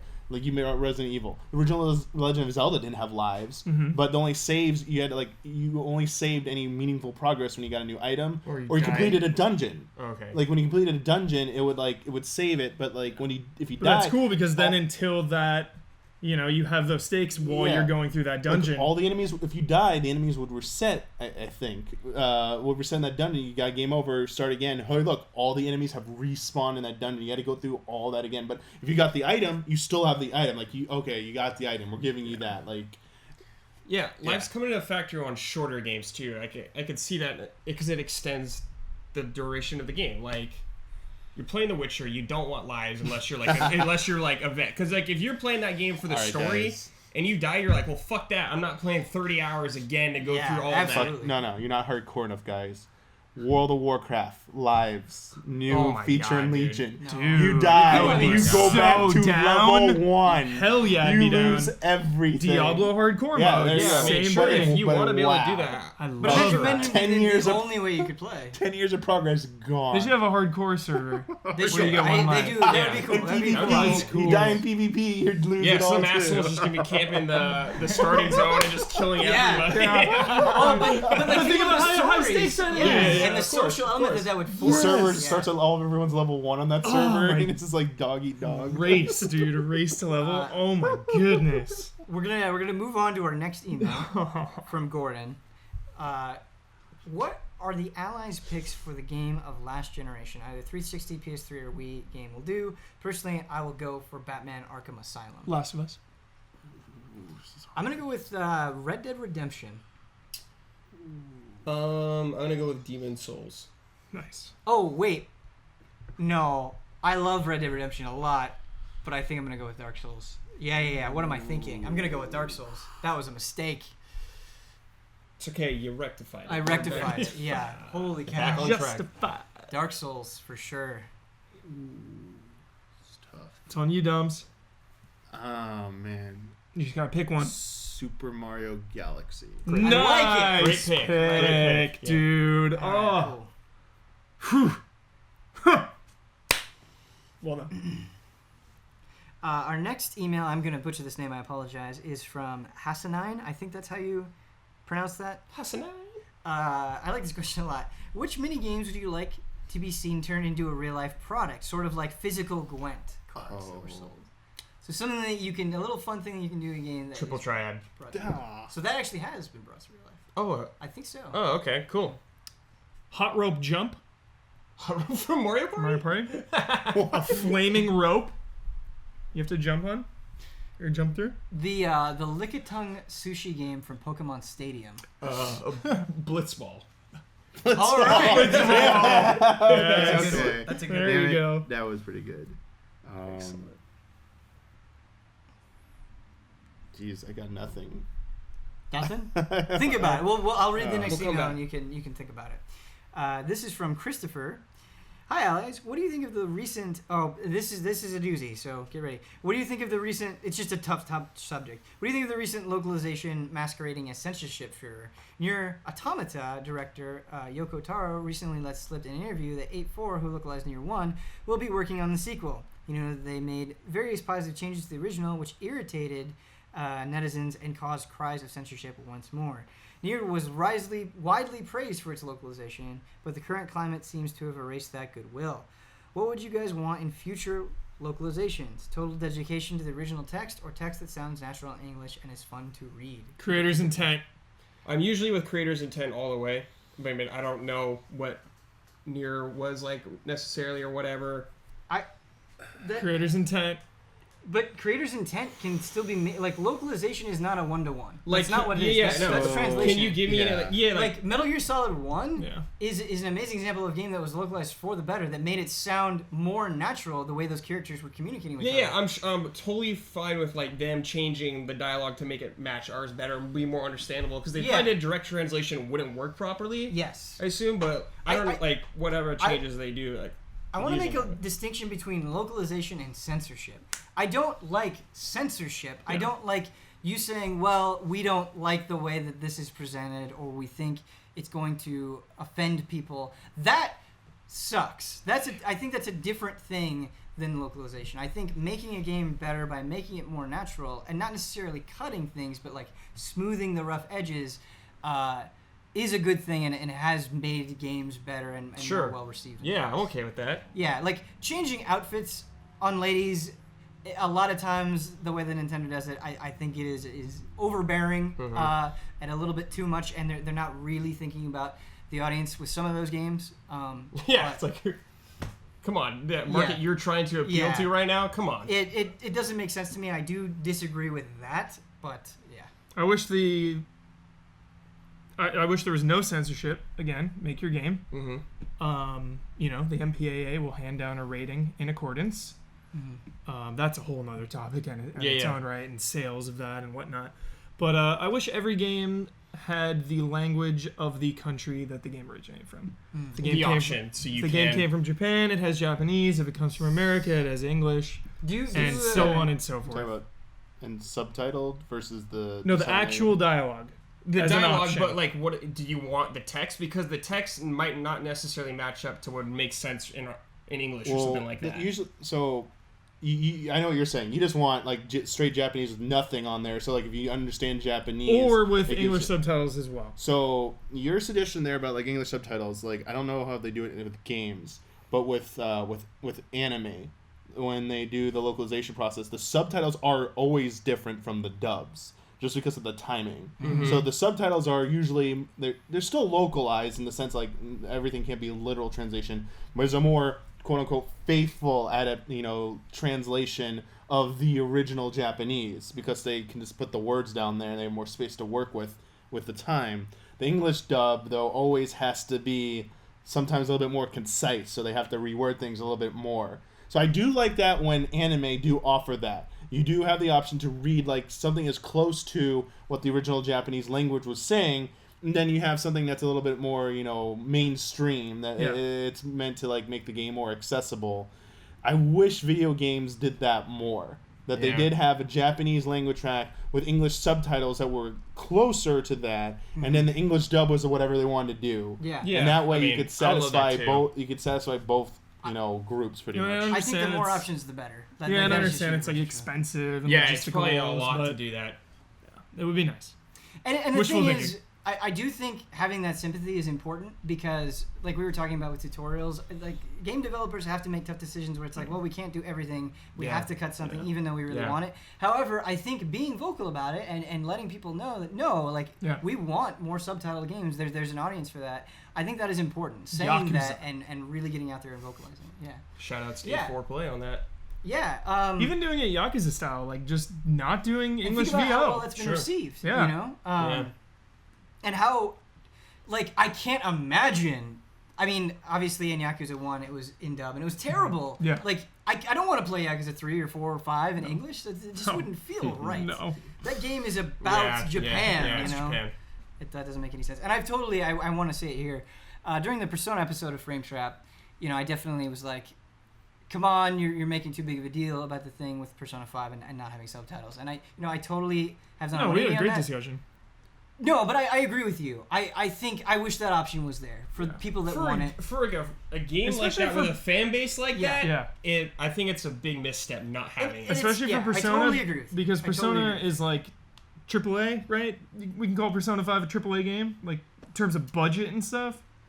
Seems like a huge They probably spent game. a lot of money making this It game. is close. Yeah. I will say this: it's closer than it's probably ever Ever been. been, Yeah. yeah. But does 15 have Japanese or no? The demos did. I don't know if they. I do not know. Yeah, I don't know. I honestly don't know. They could if they wanted to, but historically they have not offered it in our territory because their argument's always been we spent all this I time think they and offered effort. it for 13.2 and Lightning They- Return. they- I think the DLC. The original was- 13. The- Final for- Fantasy I don't 13. think- yeah. This was a Yeah, hot yeah. topic with them because we were asking them during development interviews why they wouldn't put the game out with Japanese English subtitles. It wasn't a space issue. That's like the go-to answer now that people like to do to get like why isn't there the Japanese audio? It would take up too much space on the Blu-ray disc. Maybe we'll release it as DLC or something, which means they just need more time. It's not a space issue. They just didn't understand there was a demand for it. They're like, wait, Right. people really want to read the text and hear Japanese? And like, yeah, do you not know about anime? Like, well, what's up? Like, and then when 13 came out, they didn't do it. And their argument then was, we spent all this time and effort into the English dub. We want you to experience it how we did it. We don't want you to go experience it in a language you don't understand. But then people went and found that they had an Asian version that had English or Japanese with English subtitles, and people were like, "Let's go get that." It existed, so they could do it. They did it. They just didn't want us to have it for whatever that was their reason. And if they added him afterwards in 13.2 and Lightning Returns, it's probably because, all right, we saw the data, like we need to do it. I don't understand how anyone could take that position. It's like, be the good guy, appease those people. They're going to be your biggest advocates. Yeah, exactly. Like, Please your Yeah, fans. that was like old, like Square Enix. Like, Yeah. Dark just times. weird. Dark like, Times, 13. Yeah. Dark we don't want Times. to think about that. The idea of someone saying, "Don't you know about anime?" is Well, really well, it's funny more to like, me. like I said, like I don't think you understand Wait, English anime fans. Don't Like you watch I don't know, it doesn't anime? exist. It doesn't exist in Japan anime because it's Japanese. They speak Japanese over there. Here, there is a divide. There is a Oh, debate yeah, over I know, I subs get versus it. dubs. So what I meant to say, like I used shorthand there. The real question I posed to them was like, do you not understand that there's an argument and debate between subs versus dubs in our culture? And that releasing both versions Pleases would both camps. appease both and would help you guys out. Yeah. That's excellent. our next question Cool comes story, in though. from Yeah, I like that. Hal. Who was that? Tell me. Toriyama. He says, Think about DLC related question. Beloved allies, with the recent release of Blood and Wine being heralded as one of the best examples of DLC ever, what are some other pieces of DLC that you think represent everything the format can and should be? Last of Us. Every Souls DLC, pretty much. Every Souls DLC, Last of Us, Resident Evil 5. GTA 4. Lost in Nightmare. GTA 4 had great Specifically DLC. that one. GTA Oh my 4. god. Dude, Gay Tony, GTA 4 is so Oh, good. all the Grand Theft Auto. All the expansions. GTAs. I think some of the Mass Effect DLC has been Oh, I haven't really pretty played dang those. good. What was the last one they did? For Mass Effect 3? Yeah. Yeah, the Citadel? Yeah. Is that what it was called? It's The sort of Citadel. like a... Dance party thing? Well, Going to the nightclub? yeah, I mean, it's like sort of a send-off for the series. Yeah, that with one. the Yeah, party. that was that one. Yeah, that was the good one. It is a really good one. But everyone said it came too late. I was like, whatever. I enjoyed it. It's good. What do you think of the Lords of Shadow DLC? Did you ever play any of those? Unacceptable. No, I hate That is Okay, the here we go. idea of the worst gonna play type more. of Asura's DLC. Wrath Yeah, DLC. It is terrible. Well, I mean, the DLC itself is fantastic, but the fact that it is the ending of the Yep, game same and you with have to the pay Shadow. more to get Prince it. of Persia. Same The with real Prince of DLC. Persia. The Yep. real Unlocking the DLC. ending behind these. Oh my god. Unacceptable. This one comes in from David Green. He says, "Villain motivations. Greetings and salutations. I just wanted to know what villains/antagonists in video games you think have the worst or most absurd motivations. Oh, God. Even if the story is good and amazing, the villain could still be a little lackluster. My example, and please don't hate me, is Sephiroth. I love Final Fantasy VII, and it's one of my favorite games of all time, but he's a really weird antagonist is the embodiment of absurd motivations." He's just super entitled because he thinks he deserves to rule the planet. That's why. I mean, it's like a god complex. Tons of people have that. I mean, it's not like an original idea, but I get it, I guess. Sure. He's just super arrogant, thinks everyone's like below him. Wesker. Same thing as Sephiroth. What do you basically. think about Bowser's motivations, Huber? I love his motivations. What's his motivation? Super Mario RPG, son. Vengeance. Super RPG. Okay. He really just wants to hang out with Peach. Again, I don't want He just wants friends. Yeah. I just just wants think friends. Wants friends. I just think he wants to cause trouble. He's and be a been bullied. nuisance. No, he He does. had but a he rough also- childhood. Yeah, he's a bully, but he wants like attention. He's doing it for the attention. Are you fanficking me right That's now? right. No, this is legit. This is Super Mario RPG lore, But officially penned. pertinent to the question, though, what are some motivations that we think are absurd or detract from the story? Most recently, I just finished Mirror's Edge. Oh, Sure, great yes. example. Yeah. Great Yes. example. Yeah, Just yeah. these villains that are so boring. So boring. Villains that are like, you don't know any better. I'm doing the right thing. When you don't see where they're coming Their from. thought process. You don't and see their everything. thought process. It's Call of Duty Ghosts. I thought some of the things that happened with the villains in that story were yep. a little leapy in logic. Yeah. Can we talk about Necron? What do you think about that?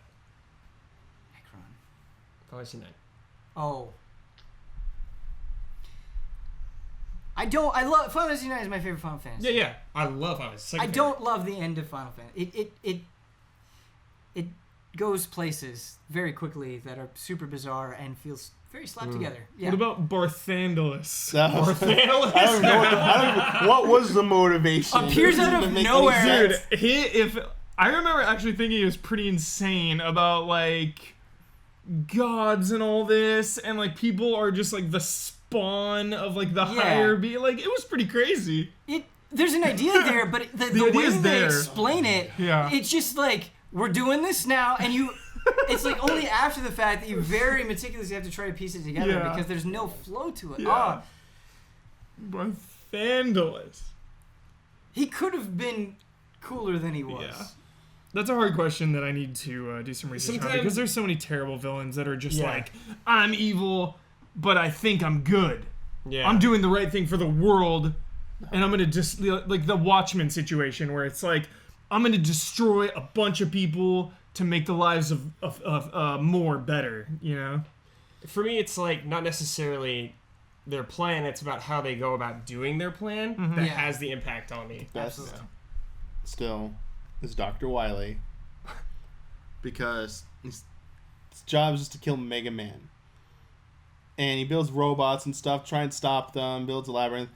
No, the robots were helpful, but then he made them corrupt. Yeah, he corrupted them. Yeah. All he should do is just make a level of like endless spikes.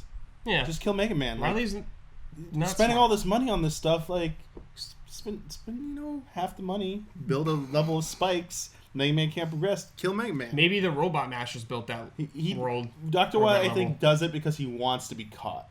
He wants to lose. I mean, there's like zero stakes for him Because if he loses he anyways. was abducted by aliens in 2, Yeah. so they planted the thing in his head where he has to eternally fight Mega Man. Yeah.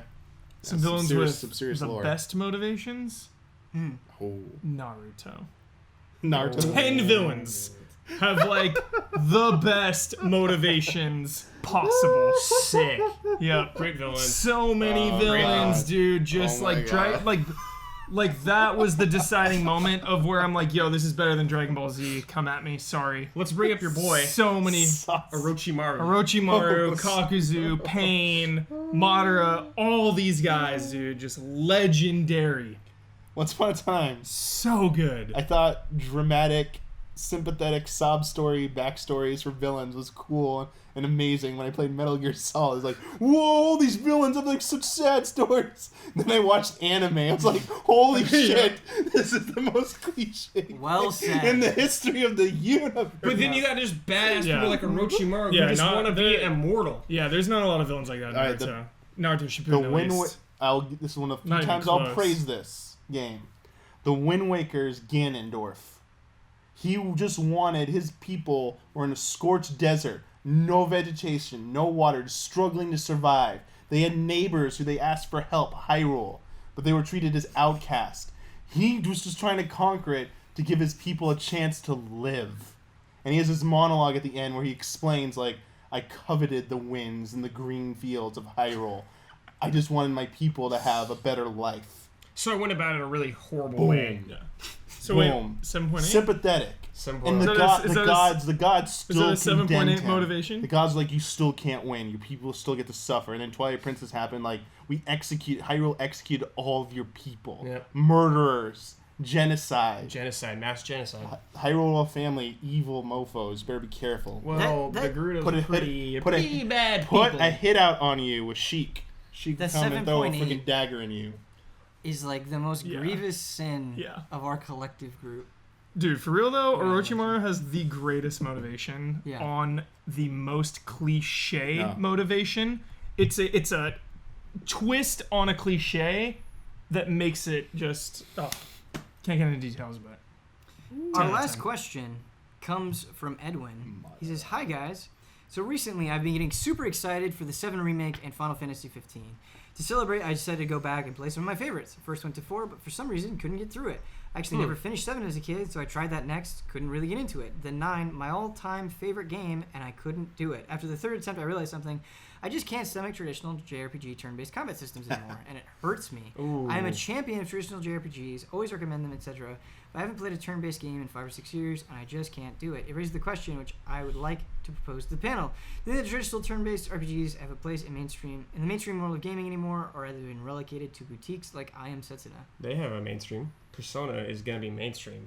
Persona 5 is mainstream now. Yeah, the 2 things I want to say is it's totally cool if you're not into turn-based battle systems. Sometimes your tastes change as you grow older or you get separated from things. That happens. There's nothing wrong with you. But there's also not necessarily anything wrong with turn-based systems. I still enjoy them very much. Me too. That's my favorite way to play a JRPG is when they have some sort of turn-based system. And I just don't like it when people like used to like something and they don't like it anymore, and then they say, "Is this still relevant?" Like, no, it's just not relevant Because for I don't you. like it. Yeah, Right. it's not And relevant I'm not for saying- you. I'm not trying to make an example of you, Aaron. I'm not saying that that is what you're saying. Put them on blast. No. That's always my least favorite type of argument where it's like, well, I don't like this, therefore it sucks, or the world should think. Random encounters are a plague that need to be destroyed. Yeah, you don't like random medicines. Yeah. That's one of the reasons why I No, say not questions. turn-based. Turn-based. Turn-based I can still stomach. I think there needs to be more of a purpose behind them rather than doing it for the sake of being it. Yeah. Like, I almost feel like they go hand in hand more with strategy RPGs now. Like, if you're still looking for good turn-based stuff, there are plenty of good strategy RPGs that exist and are going to continue to be made.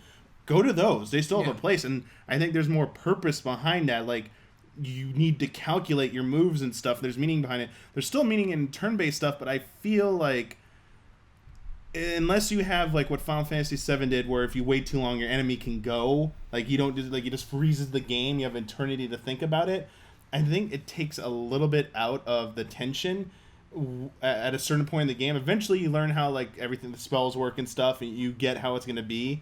And it just feels like I would get more out of this if this was in real time, because then you require me to think on my feet. You also require me to think about physical position, like taking in the elements of the environment. There's more to process, I feel like, at that.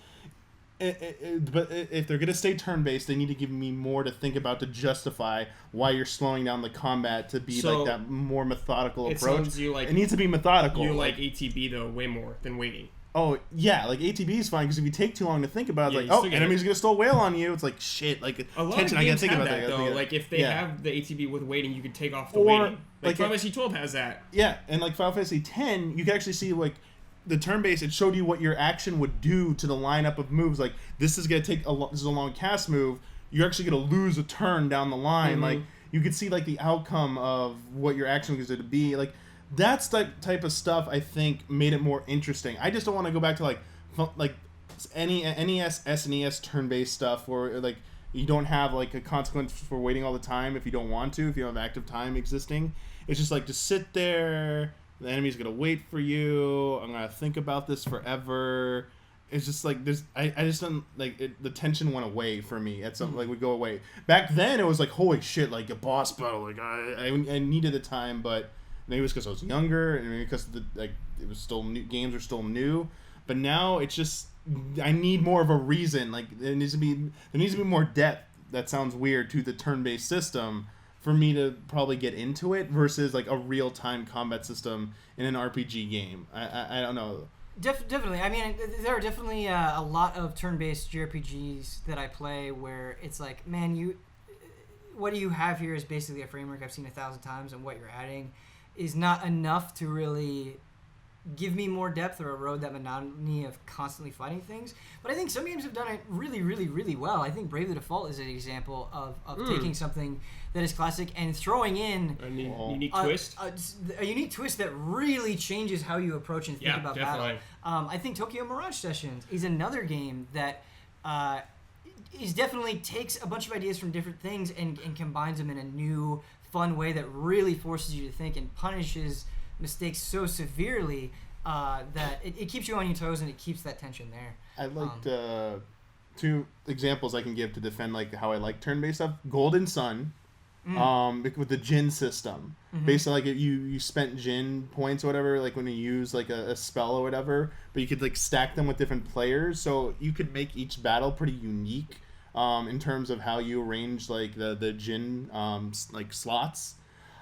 DS Ni no Kuni that never came out here because your physical positioning of your enemies mattered in battle. Like there was some boss. The simplest example is a boss attack. You need to stack essentially your tank character in the front to take the brunt of a boss attack, and then mitigate the damage from the other two players. But it was still all turn based. So you knew it was coming. So the turn before you had like a chance to rearrange people and then have each one of them take an action. So stuff like that. And that's why like when I say like a lot of my personal preferences gravitate towards like positioning and like dealing with the environment, which is why strategy RPGs seem to come like as a better solution for that, because like man, very tactical, like moving, like you have to think about where you're moving your character as well as what you're gonna do on your turn. Like I just think those go so well hand in hand that that's always going to be a genre that's going to be around because as I said they go hand in hand. You can always look to that for like your turn-based fix, but I also get people want like a story-based, like traditional turn-based RPG, and that's why I said like the ideas I liked they presented. Just do stuff like that. Think of creative ways to do it. It sounds like though he just doesn't like turn-based combat though. Period. Yeah, and He likes to be like more in control, like I guess what Final Fantasy 15 would be. yeah, and I honestly I totally understand that. If somebody were to say I hate turn-based JRPGs, I get it because there is a monotony present with like constantly fighting. Even going through Tokyo Mirage Sessions, you are when you get into a dungeon, you are fighting all the time. Like you can avoid enemies, but you get into so many situations where it's like, no, they're gonna run into me. I'm gonna have to fight, and you have to fight to level up to get experience.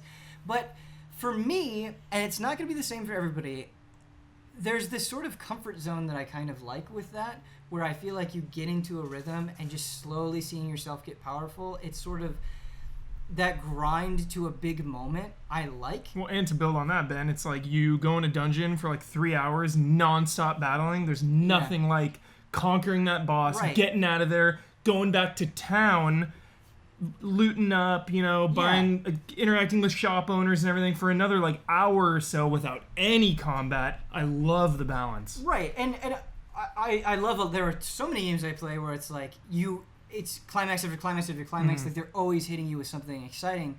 But I sort of like the lulls of JRPGs, like you're saying, because once you reach that moment, it feels so much more significant. Like there are moments in JRPGs where I have never felt more stressed or engaged in a fight just because I felt like I've been building up to this moment for forever. Yeah. Dragon Quest 8. Yeah. Don't make us fight. Don't make Dude, us fight. show The us Dragon Quest stress. 11. Show us. TGS, please. Next month. I need to see it. I need to see the combat. Are they gonna have random encounters in Dragon Quest 11? I think you'll see them. Will Yeah, you it's like see the maps. enemies? Yeah. Just like you can in 9. Yeah. Okay. Yeah. Yeah. Good stuff. Okay. Guys, that's going to do it for Oh. this week's Frame Trap. Thank you so much for watching. Thank you, panel, for your enthusiasm, your thoughtful answers. Guys, talking about Nintendo, we'll get riled up. Yeah, I like it. I apologize. The game did not work out as well as I intended. Hijacked. It's okay. I think you guys hijacked it and turned it Housed into it. something better anyway, so I appreciate that. I'll try to think of something a little bit better down the line. No, I liked it. No, it was cool. I love that. We just let it roll and it just turned into that. Yeah, that's what Frame Trips is. It turns into whatever we want. Just kind of like D&D with us, with Huber. Yeah, exactly. If you want more Easy Allies, please go to easyallies.com. There you can find everything, all of our social media, our Patreon. There's also, I'm going to say this till the end of time, the forums on easyallies.com. They're really great.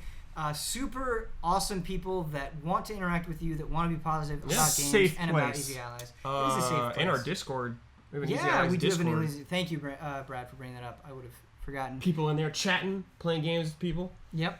If you would like to send an email, if you would like me to read it and butcher your name, please send an email to askeasyallies@gmail.com. Pretty easy to remember. But that's going to do it for us. Please join us next time.